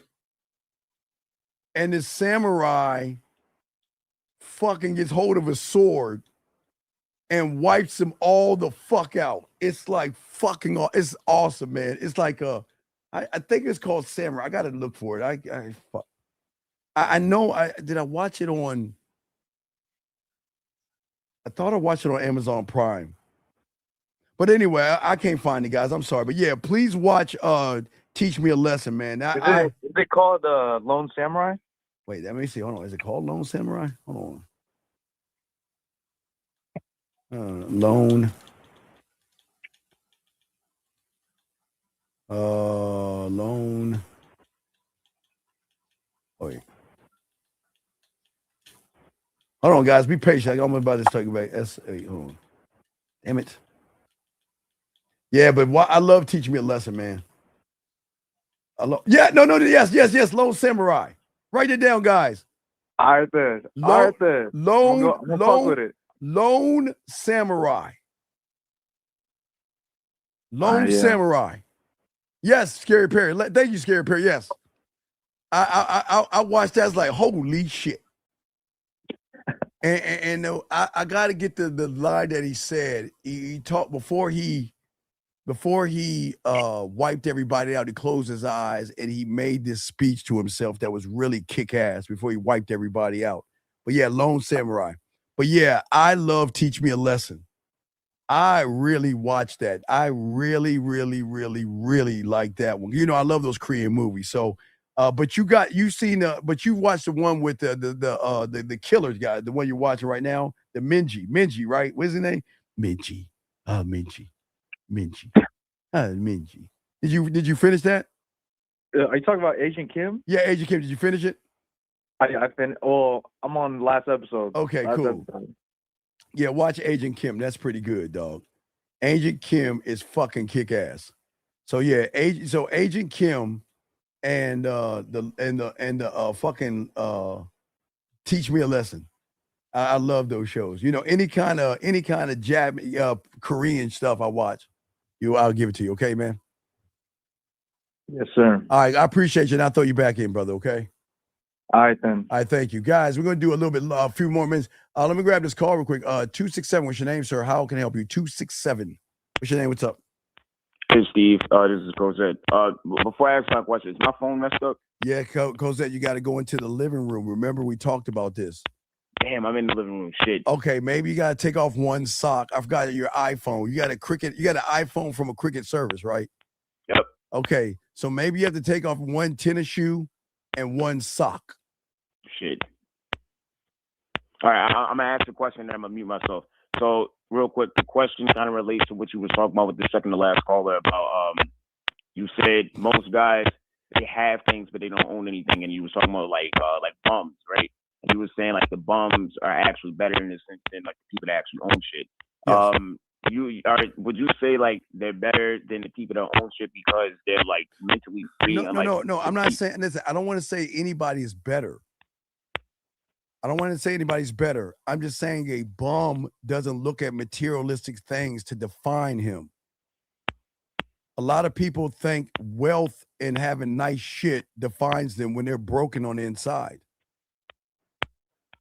No. He didn't need to get near a router, Hector. I just think he needs to take his suit. Hey, just take your shoes off and take one sock off and open the refrigerator next time, Cosette, okay? I'm muting myself. That didn't. Okay, yeah, man. That's just still cutting through, dog. All right. Can I hurry up with the last part of the question? Yes. What's the last part? All right, okay, I'm gonna hurry up. So with that being said, right, as what you just said, would you say like the bum who you said might just be happy being a bum? Would you say he actually like owns a piece of land in his own head because he's happy and not complacent, but like he's happy and accepts who he is? Well, he accepts who he is based on his circumstances, but he's not defined by clothes. Yeah. Okay. Yeah, he's just happy with the circumstances. Yes. And also, but before I hang up, how you were just talking about that show, Lone Samurai, with the last caller. Is there anything to take away from that show? Like, do you want us to like watch it and like learn anything from the show? Watch it and then tell me, call me. We'll talk about it. Okay.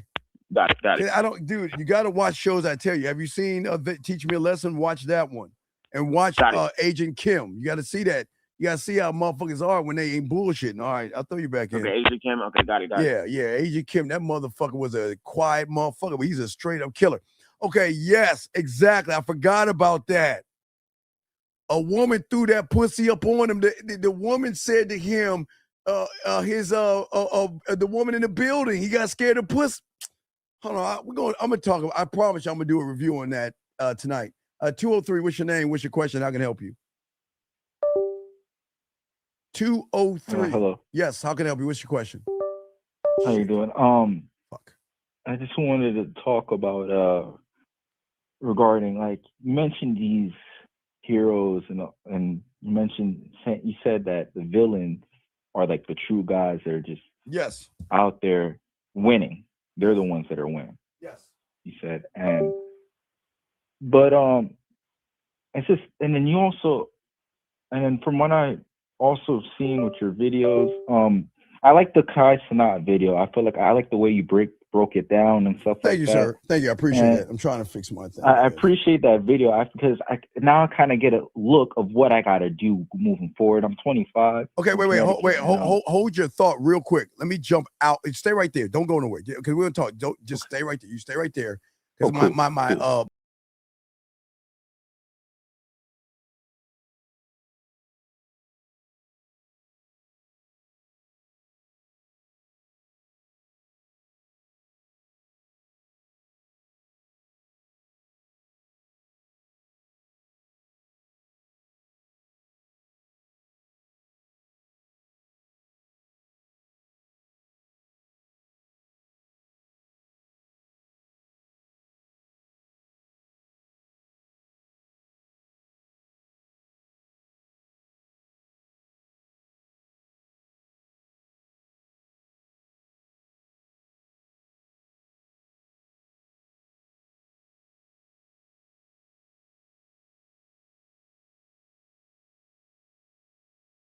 caller, you there? Yeah. All right, go ahead. I got to fix my camera. It's back. Well, go ahead. I'm listening to you. What's your question?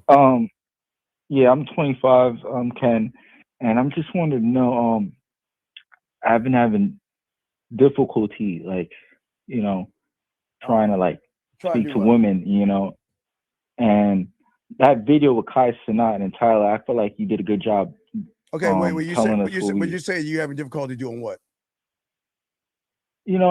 Speaking of like women, Well, no, you don't have. I don't think men have difficulty talking to women. You just choose not to talk to women. There's no difficulty. There's no such thing as difficult. Let me explain why. There's no such thing as difficulty because when you're talking to a woman, it's just talking. So where I think I just fumble. Like as we're in a conversation, it's good, but I feel like I'm not doing the things that Kai Cenat is doing. What I try to do is just make sure I have eye contact. No, but I don't know if it's what we're talking about. It's like I don't know where to start. All right, that's why you're right here. You gotta get your pathway. It's free. Get your pathway. See, I'm pointing right there. Just ask for your pathway because I'm gonna give you a bid. Okay. I'm gonna give you something to say to women, to every woman you meet, right there. Okay. But what I'm saying to you is that it's not about what you're saying to a woman, it's how you feel about yourself, if that makes sense. See, the world wants you to think that it's what you say. It's not what you say. It's how you feel about yourself when you're saying it. If it's genuine. Well, you're not being genuine because you're placing a value and a premium on women who haven't earned it. Does that make sense? Okay. She hasn't earned. What has she done to earn what you're going through? Nothing really. Right. So if she hasn't earned anything, then why are you running behind her and feel that you got to have the perfect conversation with her? Okay. No, I'm serious. Why?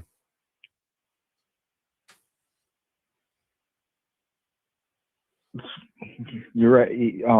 No, it's okay. How old are you, young man? 25. Okay, no, it's okay. There's no wrong. Listen. There's no but wrong here's answer. the thing. I also want to mention here, like, there was one point in time my dad was like, "Yo, why don't you just keep talking to women? Just try to start with them being your friend first, and then that would lead." And then my mom was like, "No, he doesn't have to do that. Like, if he's striving to focus on himself, and then to eventually, he shouldn't like look for women as friends. He should look for them as relationships. So and I was on that type of lane, and it's like, right, but you can't have but you can't have a relationship with a woman if you don't have one with yourself, sir. Okay. That's the problem. The greatest mistake that you young kids are having is that you don't have a relationship with yourself. Okay. There's nothing wrong with for me personally, there's nothing wrong with me. I feel like I can do better. No. But, there's a lot wrong with you. And I do stress. I do stress. No. There's a lot wrong with you because listen what you're saying. You're not stressing. You're saying it's because of a woman you're stressing. That's the problem. It's not you. It's what you think about yourself around a woman is the problem. Because you don't believe in yourself. Because you never created any. A lot of young men don't know that they think the world is like porn, that you can just turn a button and women gonna come at you. It doesn't work that way. It doesn't work that way. I do kind of feel that way. Right. You're Right. So when you have, I think if I just had this one material thing, and then I just come a certain way, and then that's what I'm saying. It's gonna flip like a genie, like Aladdin. Like the character Aladdin. But young man, you're 25 years old. That's the lie the red pill and the internet teaches you guys. I'm never going to build a cathedral of assumptions around a woman. I'm not going to decide that I'm not going to look at her and say she has a boyfriend. She hates men. She only dates athletes, celebrities, and men with money. I'm not going to do that. I'm going to let her do this weird thing and speak for herself. That's what I'm going to do. How amazing is that? Instead of me sitting there judging her because of how she's looking, why don't you just let her speak for herself? And that's it. And I'm going to respect her enough not to write her answer before she gives it to me. That's how the game works. That's why men win. Because what the thing is that when I go up to her, I'm not approaching her. I'm introducing myself to her. She's going to notice something real in me because I'm going to have a conversation with her, not you're beautiful, what can I throw up against the wall and hope something sticks. Men don't do that. Does that make any sense? Yeah. That's where a lot of guys go wrong. See, a lot of y'all guys listen differently because you're not tapped into who you are. The guys out here, you're frightened. You watch yourself talk. You check your voice. You check your hands. You check your face. You check the room around you. You check other men. You look at everything but yourself. Yeah, that's what I do. I think that's true. You got me. Well, no, I'm not trying to get you. I'm trying to help you get yourself. Yeah. So the thing is that you getting it wrong, man. Listen, if she's interested, I don't give a fuck. And if she's not, I don't care. I'm never going to become overeager over a woman. A yes does not make me lose anything. And a no is not going to make me like Peter Parker swinging in the air in the rain like I fucking lost my cat or some shit like that. I'm not going to do that, man. A man it's not realistic. It's not reality. Well, no, but that's the reality that you live in because you place all that you are off of a yes and a no. Because I do not worship acceptance. Okay? A woman can say yes. A woman can say no. A woman can say I have a boyfriend. A woman can say nothing at all, right? But I'm not worshiping. Those are answers, not gods. Listen to what I'm saying again. I don't think y'all heard what I said. A man that has the game will never fear rejection because he doesn't worship acceptance. She can say yes, no, I have a boyfriend, or nothing at all. Those are answers, not gods. But you guys think because you place her above you like she is a god, you always accept what she's saying as a god. Does that make sense? Yeah, that makes sense. Right. And that's the problem.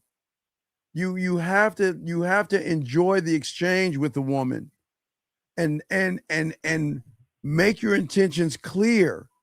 But I keep telling you guys, there's nothing wrong with wanting to have sex, but if you make your intentions about sex, you're going to lose because what you're saying is is that you're a slut and a whore. Take your dirty ass to my place. Take your clothes off. Let me hop on you, and you get dressed and leave. That's how you're treating them. That's why y'all lose. Because somebody on the internet told you just to walk up to them and just tell them you want to sleep with them. Do you think you're the only guy who's ever said that? That's why it doesn't work. So what do I have to say? Excuse me. How about that? Excuse me. That's it. Start there with excuse me. Excuse me, ma'am. No, I didn't say ma'am. Fucking my, like, she like 80 years old. I didn't say ma'am. Yeah. I said excuse me. Did I say ma'am? No. See, the thing is, y'all guys have to learn how to give women this weird thing, direction, without turning it into desire or pressure. That's your problems. If she's interested, okay, I'm cool with it. But if she's not, I'm not going to insult her like you guys do. Y'all get mad at women when you don't get your way. Y'all guys never ever are honest with yourselves and say, well, you know what? She saw the fear, she saw the anxiety, she saw the femininity, and she saw my fucking Peter Parker soft ass bear mentality, and she didn't want me.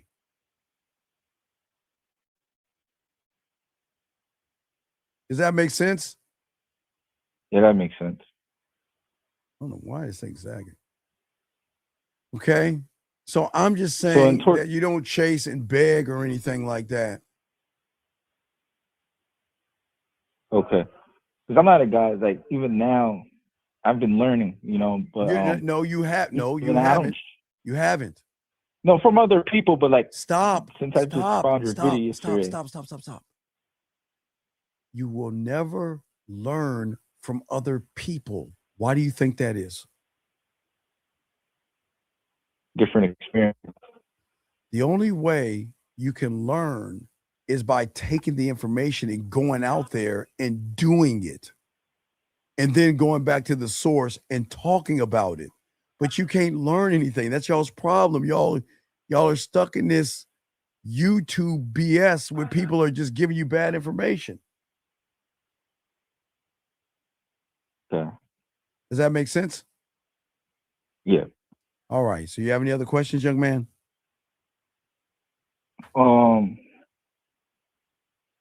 Yeah, because at the end of the day, my end game with me as far as relationships is just, you know.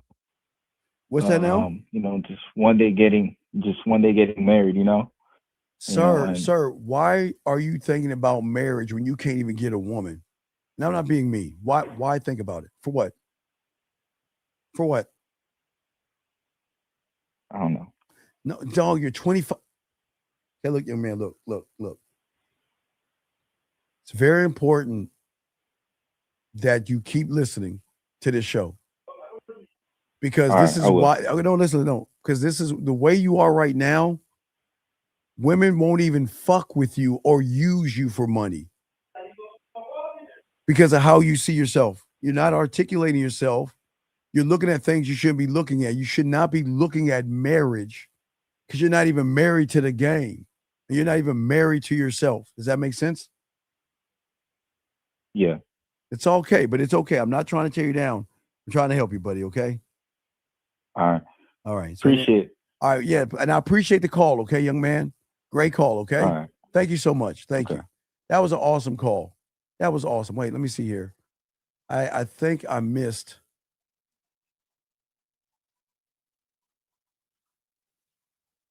Hold on, let me see what this is. Yeah, I think I missed this person. Yeah, this person. Let me see. Hold on a second.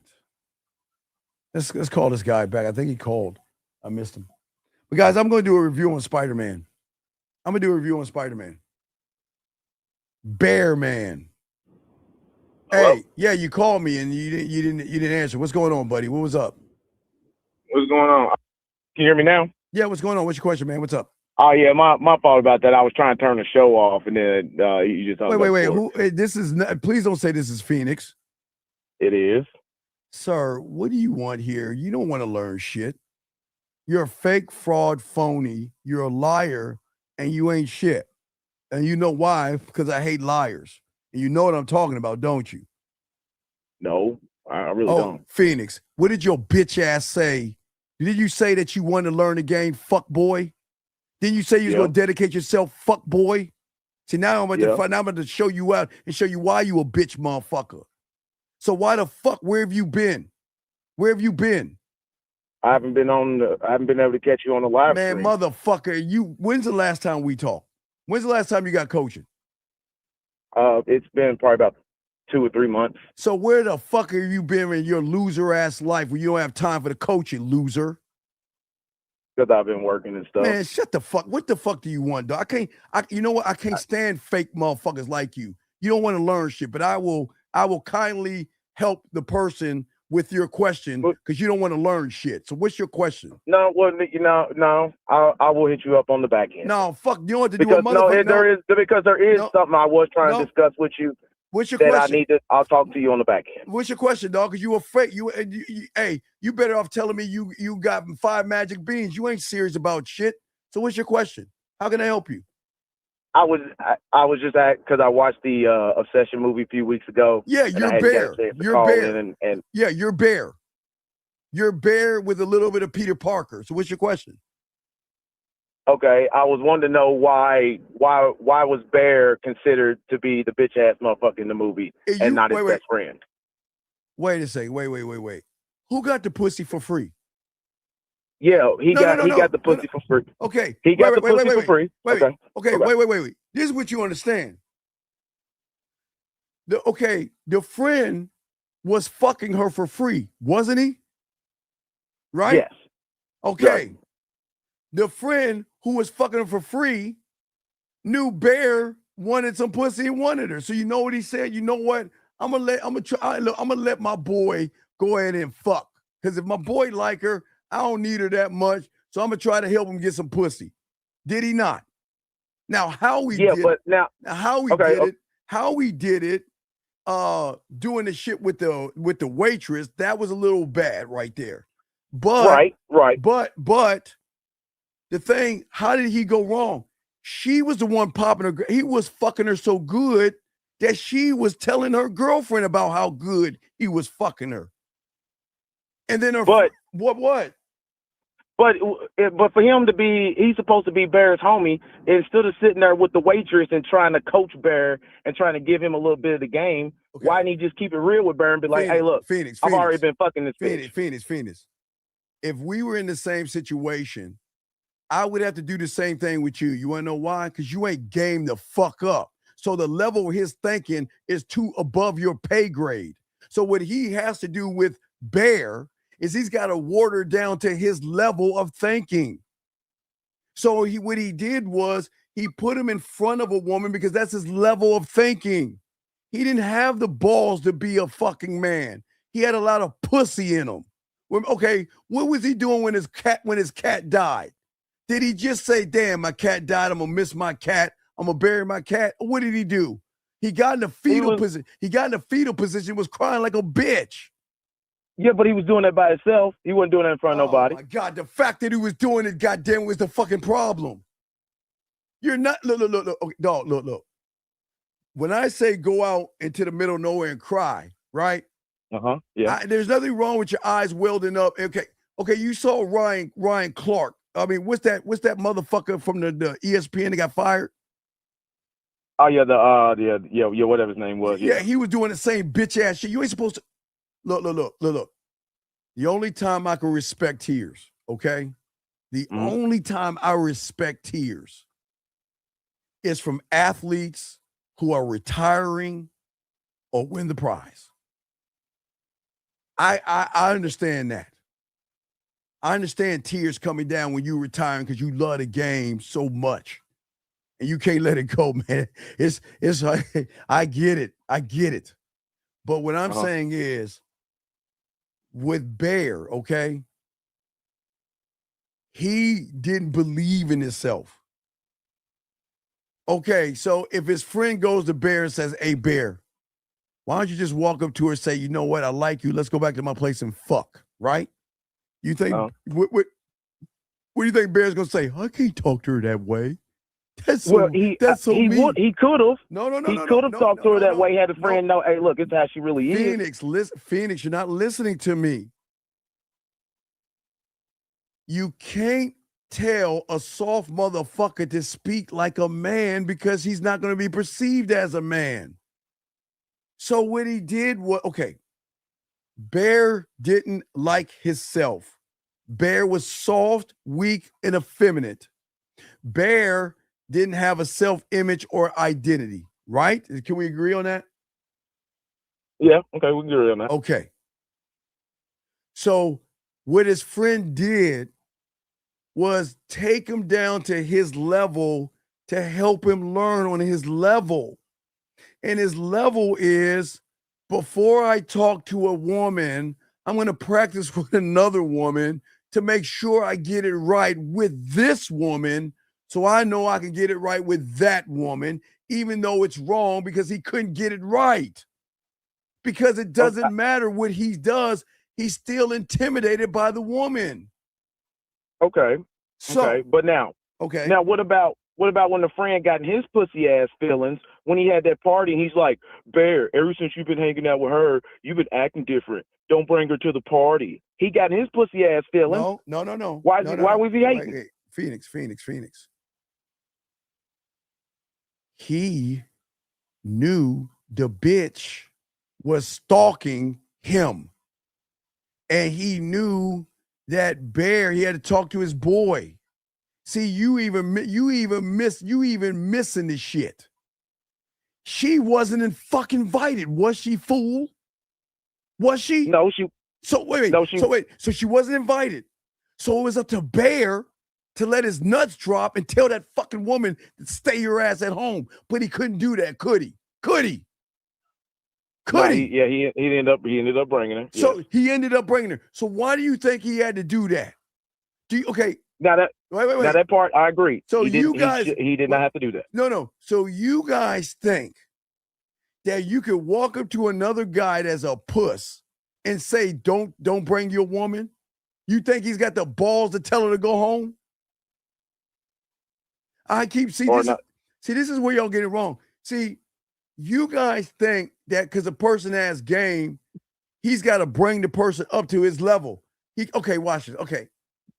In school, right? In kindergarten and first grade, do you not understand the teacher? This is why you got to watch Teach Me a Lesson on Netflix. This is why you got to watch that show.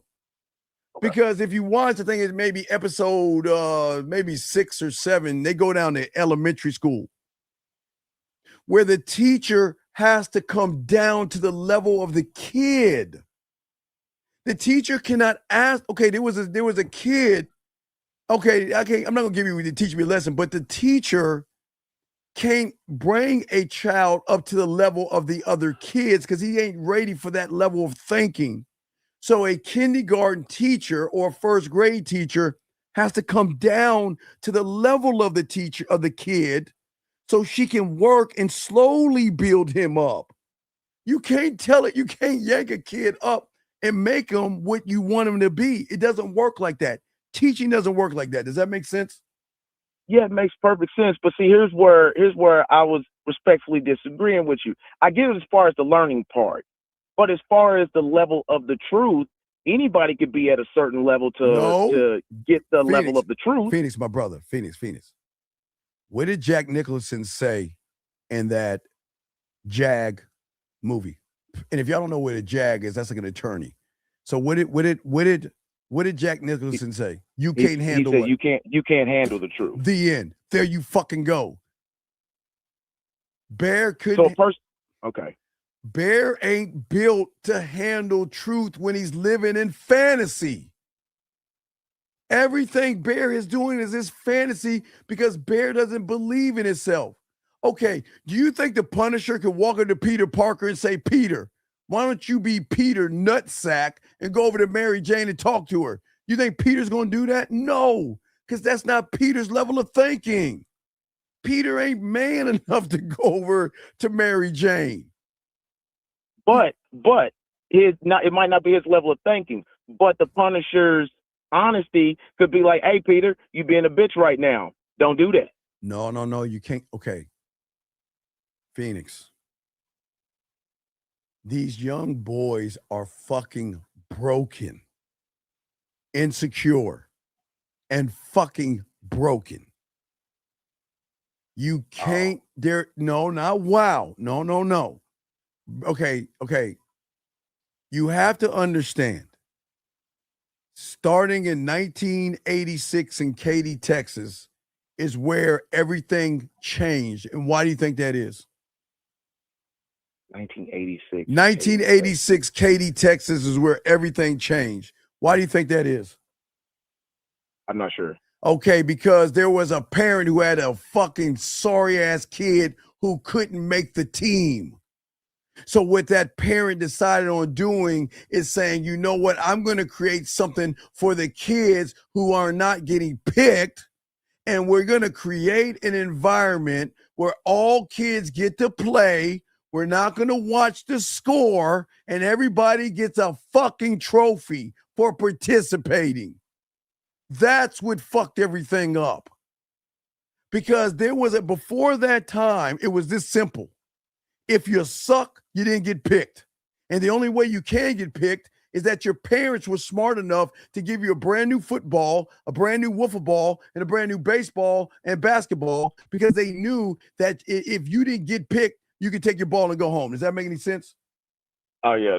Yeah. Right. So the indoctrination in the late 80s is why you can't tell a child or anybody that matter to nut the fuck up, because their feelings are going to be hurt and they can't handle the truth, because all these young boys are living in a fantasy world, because they are taught that there is no competition. Just for participating, you get to play. Does that make sense?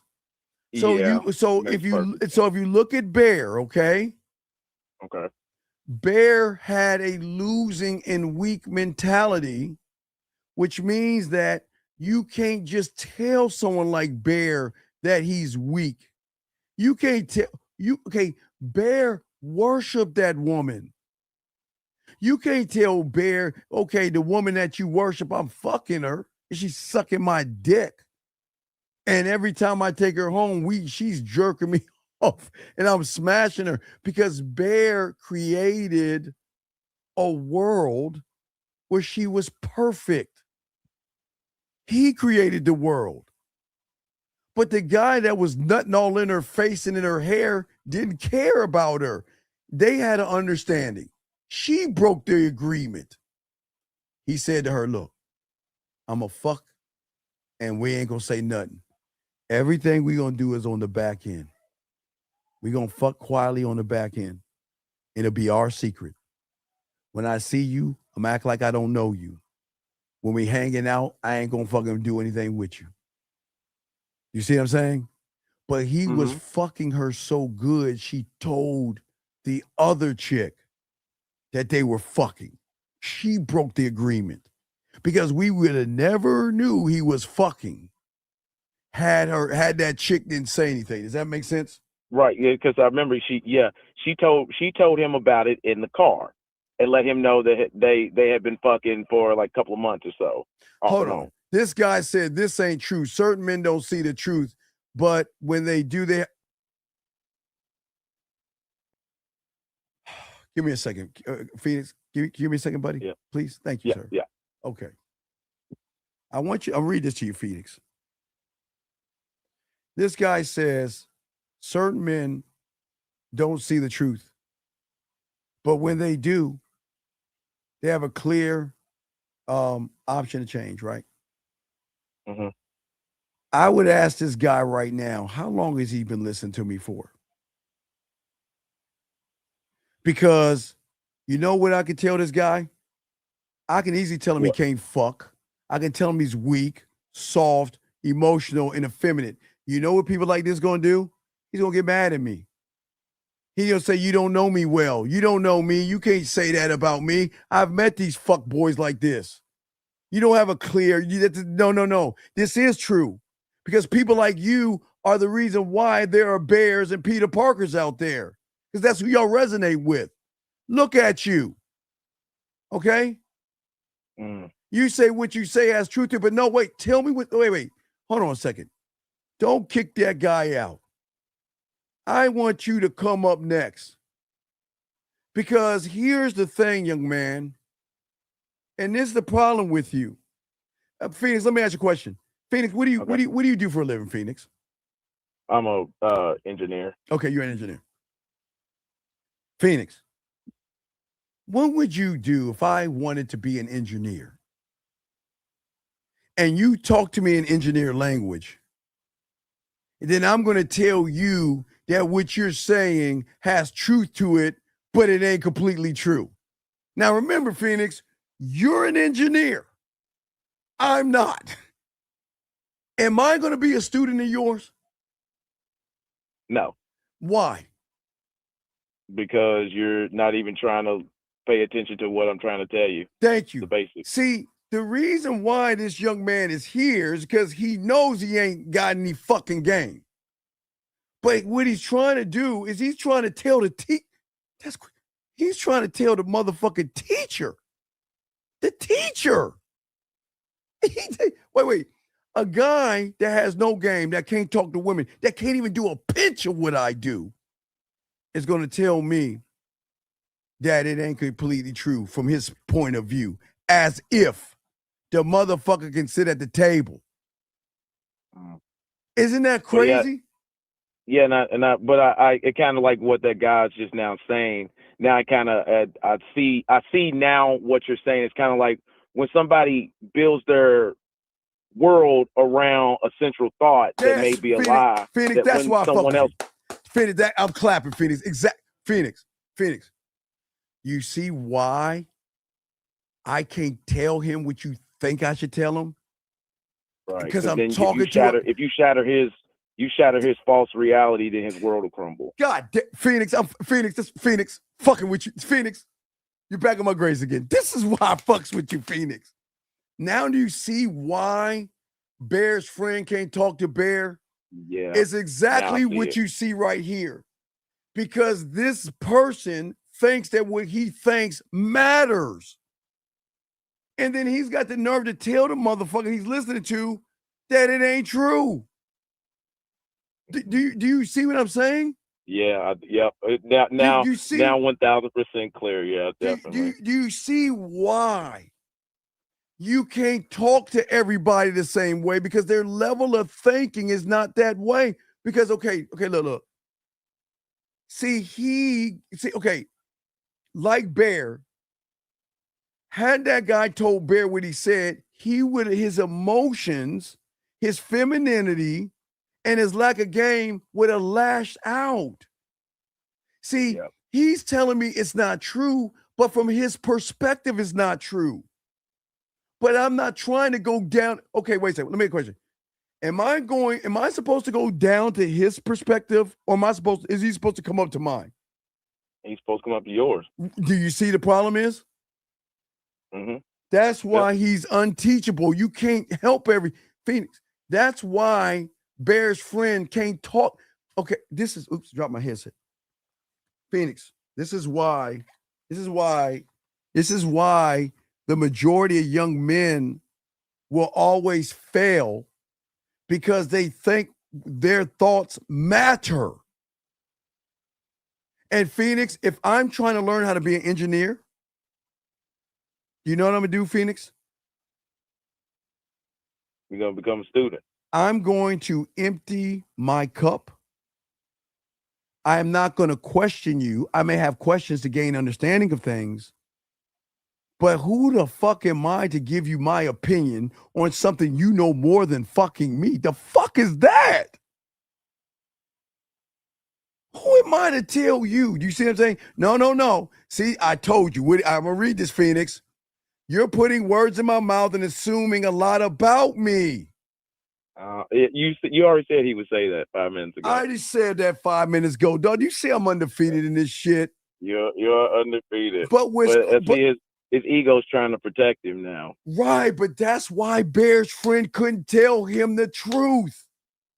I see what you, because if he would have told him the truth, Bear probably would have attacked his friend to silence him. He would have keep his lie. He would have said, "But you don't understand me. You don't know me. You don't know what I'm going through." And you know what this boy would say? "What the fuck you talking about? I do know you."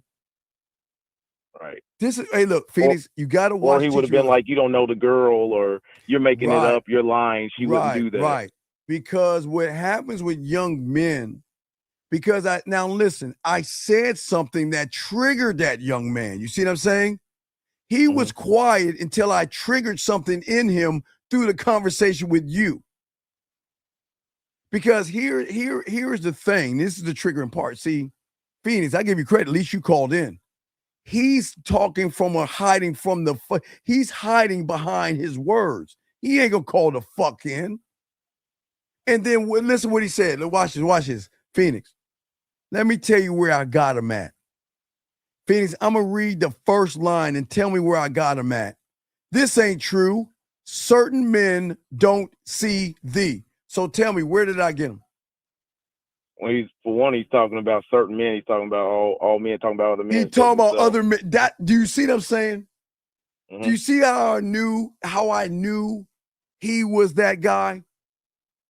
And I knew that the moment I say something that goes against his Tampax, he's going to try to fight a position. But Phoenix, that's like you saying, Phoenix, tell me something about engineering. Just say anything about engineering. Well, I do electrical engineering. So tell me something about electrical engineering. Just say something about electrical and just teach me something. So to find voltage, you do current times resistance. Oh, but Phoenix, that's not true. That could be some part true, but Phoenix, that's not true. But I don't understand. You see what I'm saying, Phoenix? Yep. Do you see now do you see, dude, the only thing I'm gonna thank this guy for is tying the knot to help you understand why Bear. Shout out to my dog. Let me explain Zag and what he taught. Okay, Zag, if you're just joining us, Zag, Phoenix asked me a question about obsession. I don't know if you saw it yet, Zag. But what Phoenix didn't understand, Zag, is why a man like you and I can't just tell the average guy to nut up and do things like men do, because their level of thinking is not at a point to move like that way. And what happened, Zach, because you're in here, you missed it. We had an effeminate young man say this. He tried to say that if certain men see the truth, they'll have a clear opinion. But how can you have a clear opinion when you're talking, remember, Phoenix, Bear had to talk to another woman just to have enough courage to talk to a woman. So that he already knew. Because he already knew. He already knew her. And you know what he also knew? He also knew that Bear wasn't going to say shit to the woman anyway. Okay, let me tell you, let me put Carrie K. Zaggin, all right? Mm-hmm. So if Carrie K. Zaggin was in obsession, he would have fucked the woman, the waitress, and the woman's friend. He would have fucked all three of those women. And here's the best about it. They all would have known about each other. That's how cold you can be in the game. He could have fucked the waitress, he could have fucked the friend, and he could have fucked the woman he was obsessed with. And all women would have known about each other and would have been cool with it when you had a game. You see what I'm saying? Yep. But see, a lot of young men, let me see, watch this. See, watch this. See that? He's doing it again. I'm going to read it to you, Phoenix. Okay. You're still putting words in my mouth. You're not trying to get men to see certain truths. See that shit? I So can't. now he's making it. Now he's making up a story and saying that's what you're saying. But do you see why Bear's friend can't talk? You gotta understand. This is why. Okay, this is why men can't talk to these motherfuckers like men. I see what you're saying. And I mean, and why the other caller? I mean, because we're on the phone. He hears me. My advice to the other caller is just instead of hiding behind the words, why don't you just call in? But no, what I'm You saying, but I'm glad that you're understanding through this conversation. Now you got a third point of view to see that because I said something, it dinged his ass to a point where he spoke up because he was quietly watching because he knew everything I was saying was about his ass until it got to a point where it was too much like him. Okay? Yeah. And what I said, I never tore him down. I'm just saying that he thinks by telling a guy to do something that they're actually going to do it. You see what I'm saying? Right. I'm a dating coach. Phoenix, do I not in September? Phoenix, watch this. Phoenix, September 15th, what do? Do I not tell you guys September 15th, I'm going to release the Halloween game so y'all can get a costume to wear, and I do all the work. I do 99% of the work. I'll show you how to build the costume. I'll show you what to say to the woman. And then the last week of Halloween, you could call me and I'll tell you where to go. Phoenix, for free. Yes? Yep. Yes? You do it every year. Every year. Every year. Every year for free. Do you know these guys don't do that shit? Why do you think that is, Phoenix? Because they're still afraid of the information. It doesn't matter what I say. Because they still don't believe that they can go up to a woman and talk to the fucking woman. You see what I'm saying? So they'd rather talk themselves out of it. Right. So that means that when Bear's friend, he couldn't say Bear. Number one, Bear, why don't you just go over there and tell her you want to fuck her? He couldn't say that. He had to say, look, Bear, look. I know you're timid. I know you worship her. I know you don't believe in yourself. And I know all you've been doing is staring at her, obsessing over her and everything. You're the one obsessed with her, right? Right? He knew that, right? Right. But you just can't tell that person to okay, first off, he couldn't tell the woman that he was fucking her. You see, you can't do that because a lot of guys can't accept, you know what? That's the red pill. I'm a good guy. I do everything right. But why do Boom Boom and Ray Ray are the ones that fuck? You see how they complain and shit? So Bear was like that. Okay, so watch this. So he was like this. All right, look, Bear, look. If you're gonna do it, right? I'm gonna try to put a package together where you could do it your way, which I know it ain't gonna work anyway, but let's put a package together. So, Bear, what I want you to do is instead of talking to the woman you want to talk to because you don't believe in yourself, would it be better for you to talk to a waitress and see if what you're saying is going to work? You see, that's what Bear's friend was thinking. Because remember, Bear was beating that pussy up for weeks and months. Right? Right. Okay. Yep. So he knew Bear didn't believe in himself. So he was like, okay, why don't we do it kindergarten?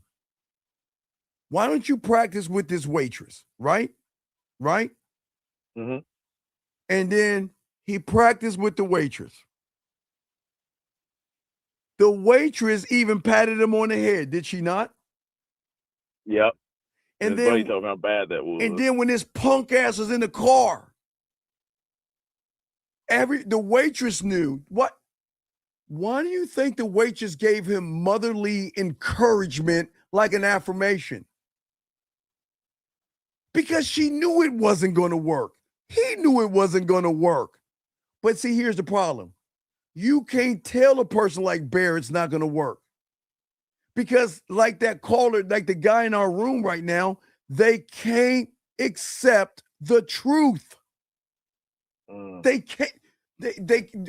Phoenix, listen to me, dog. They can't accept it. Because remember, Phoenix, remember I said this earlier. These guys create an illusion and a fantasy of that woman. And you can't get him out of that illusion. He's like, man, look, he can say, look, Bear, you ain't gonna get that pussy. You're not the guy. But Bear was so broken, he was like, I can't even tell him that. I can't even tell you can't get the woman because you won't even listen to me. Because you'll do what that guy in the room is doing. He gonna fight me. You know what he gonna say? You don't know me. See that? You don't know my story. You don't know who I am. He's gonna get mad at the friend. You see what I'm saying? See that? If Bear's friend said, okay, look. That woman has rolled this dick, sucked, jerked. I've come in her mouth, her face, her butt.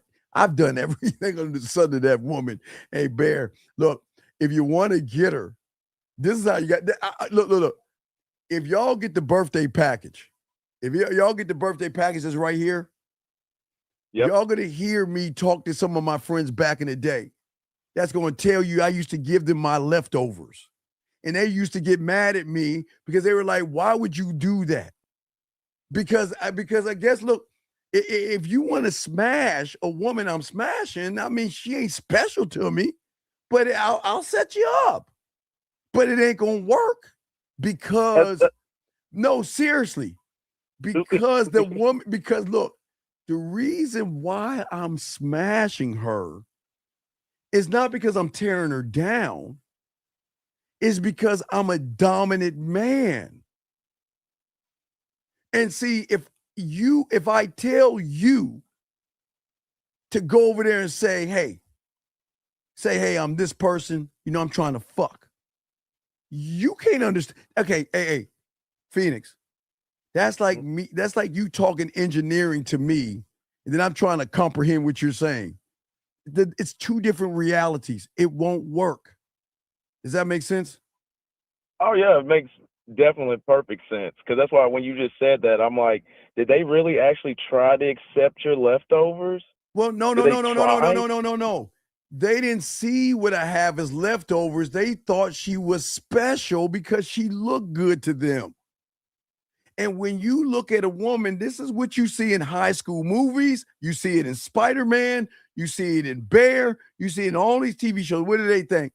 They worship the women they walk on. Matter of fact, I was flipping through the channels, and guess what I ran into that I watched? It I'd have died.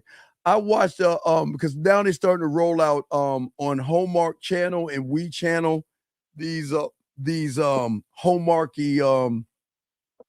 romance TV shows, right?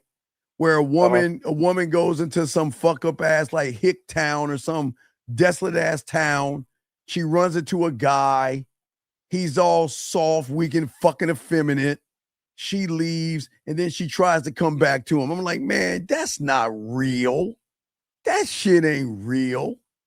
But see, that's what they're teaching. And I watch that shit because it's fucking amazing how people believe in that shit. But that's how people are taught. They think that when they see a woman because she looks good in their eyes, right?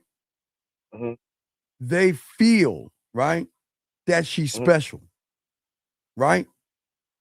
And remember, Bear thought she was special, right? Right. But just like Peter Parker, instead of Peter Prick, Peter cheated the game. Because Bear and Peter were doing the same thing, obsessing over a woman. Right? You see that, right? So you got to watch the new Spider-Man. It's really fucking. It's really Bear Man. I'm gonna start calling. Yeah, it's not Spider-Man. It's Bear Man. Oh, it's bad because that fucking up. See, what's weird to me is you see what Mickey Mouse is pushing out. I guess Marvel's by Mickey, Disney, whatever. They're pushing obsessing over a woman. They're pushing to beat around the bush, to stalk her. They're pushing an agenda to these young boys out here. It shouldn't have been like that. See, Bear's friend did the right thing. He smashed. But what he said was, look, check it out. Look, we just gonna fuck on the side. We just gonna fuck. Look. I'm gonna pick you up. I'm gonna fuck the shit out of you. I'm gonna bust a nut all over you.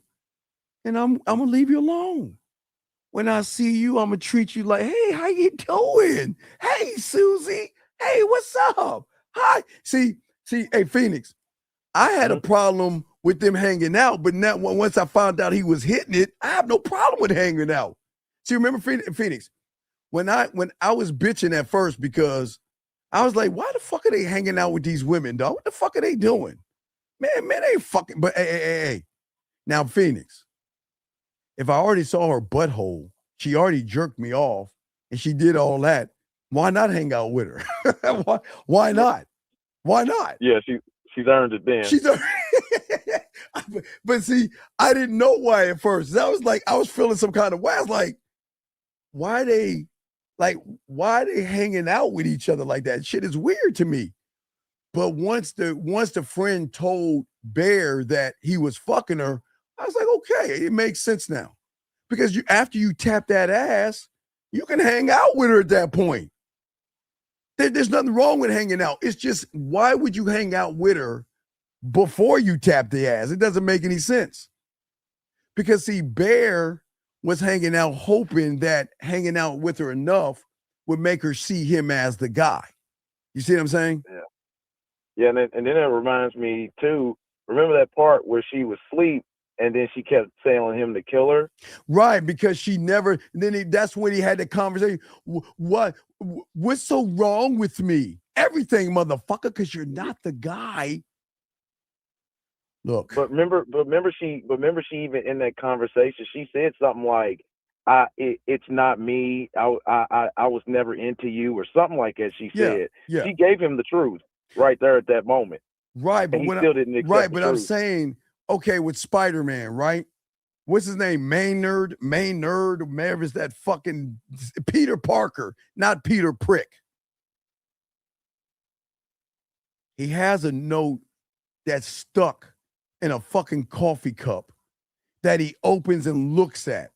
What fucking obsession is that shit? That's weird. And to sit there and watch her kiss another guy and swing in the city and let the rain hit.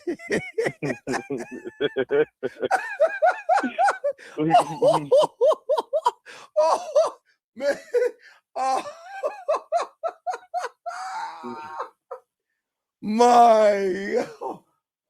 I don't mind the superhero movies, but the one thing y'all gotta watch the new Spider-Man. I swear y'all gotta watch that because y'all will see why I'm tying that shit in. It's not Spider-Man 2. It's Obsession 2 Bear Man. It should be Obsession 2 Bear Man. Because that little pussy. Oh my God. But you notice in them superhero movies, it's the one thing they always, whether it's Clark Kent or Spider-Man or something, like the woman is always into their alter egos, but then the dude he just can't wait to reveal it's really him. Look, the only Spider-Man I loved, there was only one. Which Spider-Man you think I loved the most? There was only one Spider-Man I loved the most. I'm gonna say probably the one where they had with Tobey Maguire, where he had the black Spider-Man suit. Because that was the only time his nuts dropped. Yeah. Dog, Peter Parker came out of the fucking building, and there was this woman right in front of him. She did everything except take her titty out of her turtleneck. She was all on him. She was like, "Oh my God, you're new. Hey, you. Oh, I didn't know you stayed in this apartment." And she was giving him all kind of play. What did he do? Well, I gotta go. Well, yeah, I'm from this apartment. Goodbye. And she's like, "What the fuck?" The woman tried to give him some pussy, damn near. Mm-hmm. But see, if he was Peter Prick, he would have been like, "Hey, what's up? Hey, yeah. So, check this out. I got a few things to do right now. I'm going to slide you my number so we can talk a little bit later." And I would look her up and down and make sure I'm looking. Yeah, we're going to talk a little bit later. My name is Peter Prick. You don't see, yeah, I'm going to talk here. Hey, you and I going to get together a little bit. That's what I'm saying. And another, okay. You know, you watched the chick, okay, there was a Russian chick, okay, that had the best dick sucking lips. You could just tell that she could just suck the paint. She could just, she looked like she had good, guys, I know what I'm talking about. She looked like she had good suction. You see what I'm saying? Mm-hmm. Yep. Ass naked in the sauna. Ass naked, just but hey though, so why don't you take off? Because I'm gonna keep my suit. I'm gonna keep my suit on. Well, it's okay. It is okay. Why don't you just get undressed and come into the tub, come into the sauna with me? Well, I'm gonna gingerly. I swear.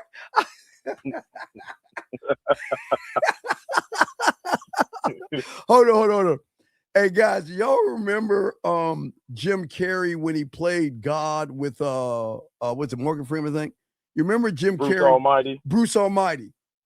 You remember that moment when he took his clothes off and he went like this and his clothes ripped off? Yeah.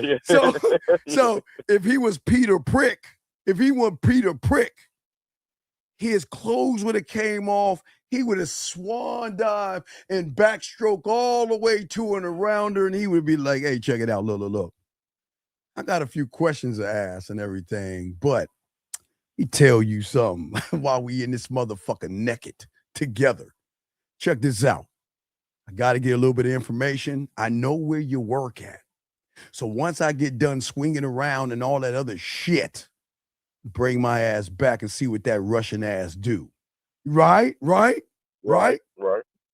he didn't do that. I'm just Peter Parker, and oh my God, and I just gotta take my clothes off, and oh my God, I'm just so. Hey, the motherfucker got in the water. It was he was so close to the edge. It was like he was falling over. he was all like this. And she was just butt ass naked in her femininity, just chilling, talking Russian. That motherfucker was like that. Well, yeah, I just want to know what's going on. See, but if he was Peter Prick, he'd have been like that. Girl, this is my backstroke. He said, hey, he would have been like this. Hey, check it out. Look, check it out. Now, look, I'm going to be honest with you. Once I get done with this information, I got this joint in the apartment complex that's hollering at me. And once I get done talking to her, I'll get at you. That's what Peter Prick would do. But Peter Parker, nah. I'm gonna obsess and stare and stalk. Man, come on. He had 2 shots with women. 2 shots. Butt ass naked in the sauna. And there wasn't one in the apartment, and he ran like a little girl. Guys, you know I'm gonna do a video on that one, man. But I'm just saying that's why, to answer your question, that's why Bear's friend couldn't ever talk to Bear. I got you. Because you can't tell somebody to nut up when they are worshiping a woman the way remember I told you, you worship the words because you worship the woman. You think she's a god. Because Bear worshiped and Peter Parker worshiped the woman. but never did anything about herself, man. Yeah. Oh, yeah. Hey, call her. Mhm. The woman with it said, "I'll do she vas die bitte fall, die bitte like die paw." You know what that means in Russian? And you want to break it down in What? English? This is Yeah. hey, right. No. He's right, Jill. If Peter Parker was Peter Prick and he was tapping that Russian ass, she'd have been like, "Oh, the beach, the boss, the ball, the beach, the buka die, vodka," right? And you know, if we take her words in Russian and there were subtitles, you know what it sound like? What? Nuts on my head, nuts on my nose, nuts in my mouth, crunch, crunch, oh! That's what I'm saying. But no, you're right. No, he's right. No, Jill, he's right. Yeah, you're right, dog. Peter Prick would have been fucking all. Hey, Peter should have been fucking all three of those women. He should have smashed all three of them. And if he was smooth enough, I'm sure he could have got two of them to do something together. That's how cold he could have been. But he didn't do that. Stalker, putting her in an area that she couldn't leave from. Man, dude, there was so much bad with that fucking movie, boy. I'm gonna have to. Y'all gonna have to watch. Y'all gonna have to watch. Yeah, y'all call gonna back and ask about that. Yeah, y'all gonna have to watch that. We're gonna call that Obsession 2. Bear Man. But alrighty, man, I'm gonna jump on off. I'm supposed to go to this. I appreciate the this question. boots on the Holla at ground me, Western dog. party. I appreciate it. Holla at your boy, dog. Appreciate you. All right, man. All right, thank holla you. at All right, man. thank you, Phoenix. Man, let's get this game, guys. That's what, gentlemen. I'm going to do a video reaction to that shit. Because that I am really bothered. I was trying to process it, and I never process it because I think about all the time Peter Prick could have smashed. And what is the agenda, man? Be soft, feminine, kind, and nice. And where does that get you? Yeah, where is he at right now? He ain't showing up, dog. He ain't gonna show up because he don't want this ism. But gentlemen, I am working on I am working hard, no diddy, on the university that we have for you guys in September. But I want you guys out here, okay? No. Okay, sir. You have to understand something. Let me teach you something, young man. Books and comic books will never show you the real thing because people can't handle what are in books and stuff. I'm not saying he wasn't, sir. I'm saying what they presented. No. It's okay. But they have presented it, sir. I'm not saying that he wasn't a ladies' man. I'm saying that if you guys read books like Stephen King books, if you watch it or, read books, the books are really fucking hardcore. But the world has to water it down because people can't handle those kind of characters. They want to have fun, friendly, but I'm gonna do a reaction on that. All right, guys, we're gonna do a last round of questions, but yeah, I am going to do a reaction when I get off. I'm gonna do a reaction. I'll post that shit tomorrow because it really pissed me off. I'm gonna talk all about that joint and break it down because this is the war on men. This is the war on men. They will not have a Peter Prick. Because if they had a Peter Prick, he would be smashing all three of them women. He'd be smashing all three of them, but they just warded him down, made him weak and effeminate, and warmed the hearts of every woman out there to make him think Peter Parker is a good guy. That's why we're going to show him. Well, yeah, they're not going to tell you the truth about Cujo and shit. Like they watered down it. It would shock me watching Coming to Derry. That shocked me because they pushed the pendulum a little bit, but the world is not built to see the truth about people because they want you to feel good about movies. But yeah, we're gonna review that, and we're gonna call that Obsession 2, Bear Man. That's what we're gonna do. That's what I'm gonna do. We're gonna grab that joint and I'm gonna do a review on that joint, man. Because hey, don't say that name. God, please, 3958. Don't. I'm not even going there. I'm gonna talk about Bear Man, and I'm gonna show you guys why if Bear Man was Peter Prick, he would have been smashed. But I can't. I'm gonna see if I can grab some clips. I don't know if I can grab clips, but I'm trying to see if I can find old girl in the sauna, butt ass naked. If I can find the chick at the elevator that was dead on his ass, and that goddamn fucking girly letter that you write in elementary school or junior high school. And then the aunt, what I don't understand, and we'll talk about this. Where was Uncle Ben? Why was it Aunt May? Why was Aunt May the one that he had to go to? When Uncle fucking Ben was a guy that said, with great power comes great responsibility. But what did Aunt May do? Cut his pancakes. No, it's okay. It's okay, Peter. It's okay, Peter. You're a good person. You're a good person, Peter. Uncle Ben should have said, man, go fuck that. Hey, Peter, look. I don't know what the fuck is wrong with you, boy. Do you understand you were naked with that thick ass, dick sucking lip Russian? Peter, get your ass over back. You know what go and talk to her. What you doing, Peter?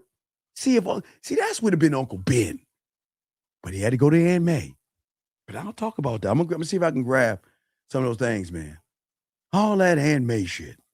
And now one Uncle Ben moment. Uncle Ben taught him one of the most important lessons. With great power comes great responsibility. Where the fuck is Uncle Ben at? Only thing y'all think about Uncle Ben, y'all probably think about white rice.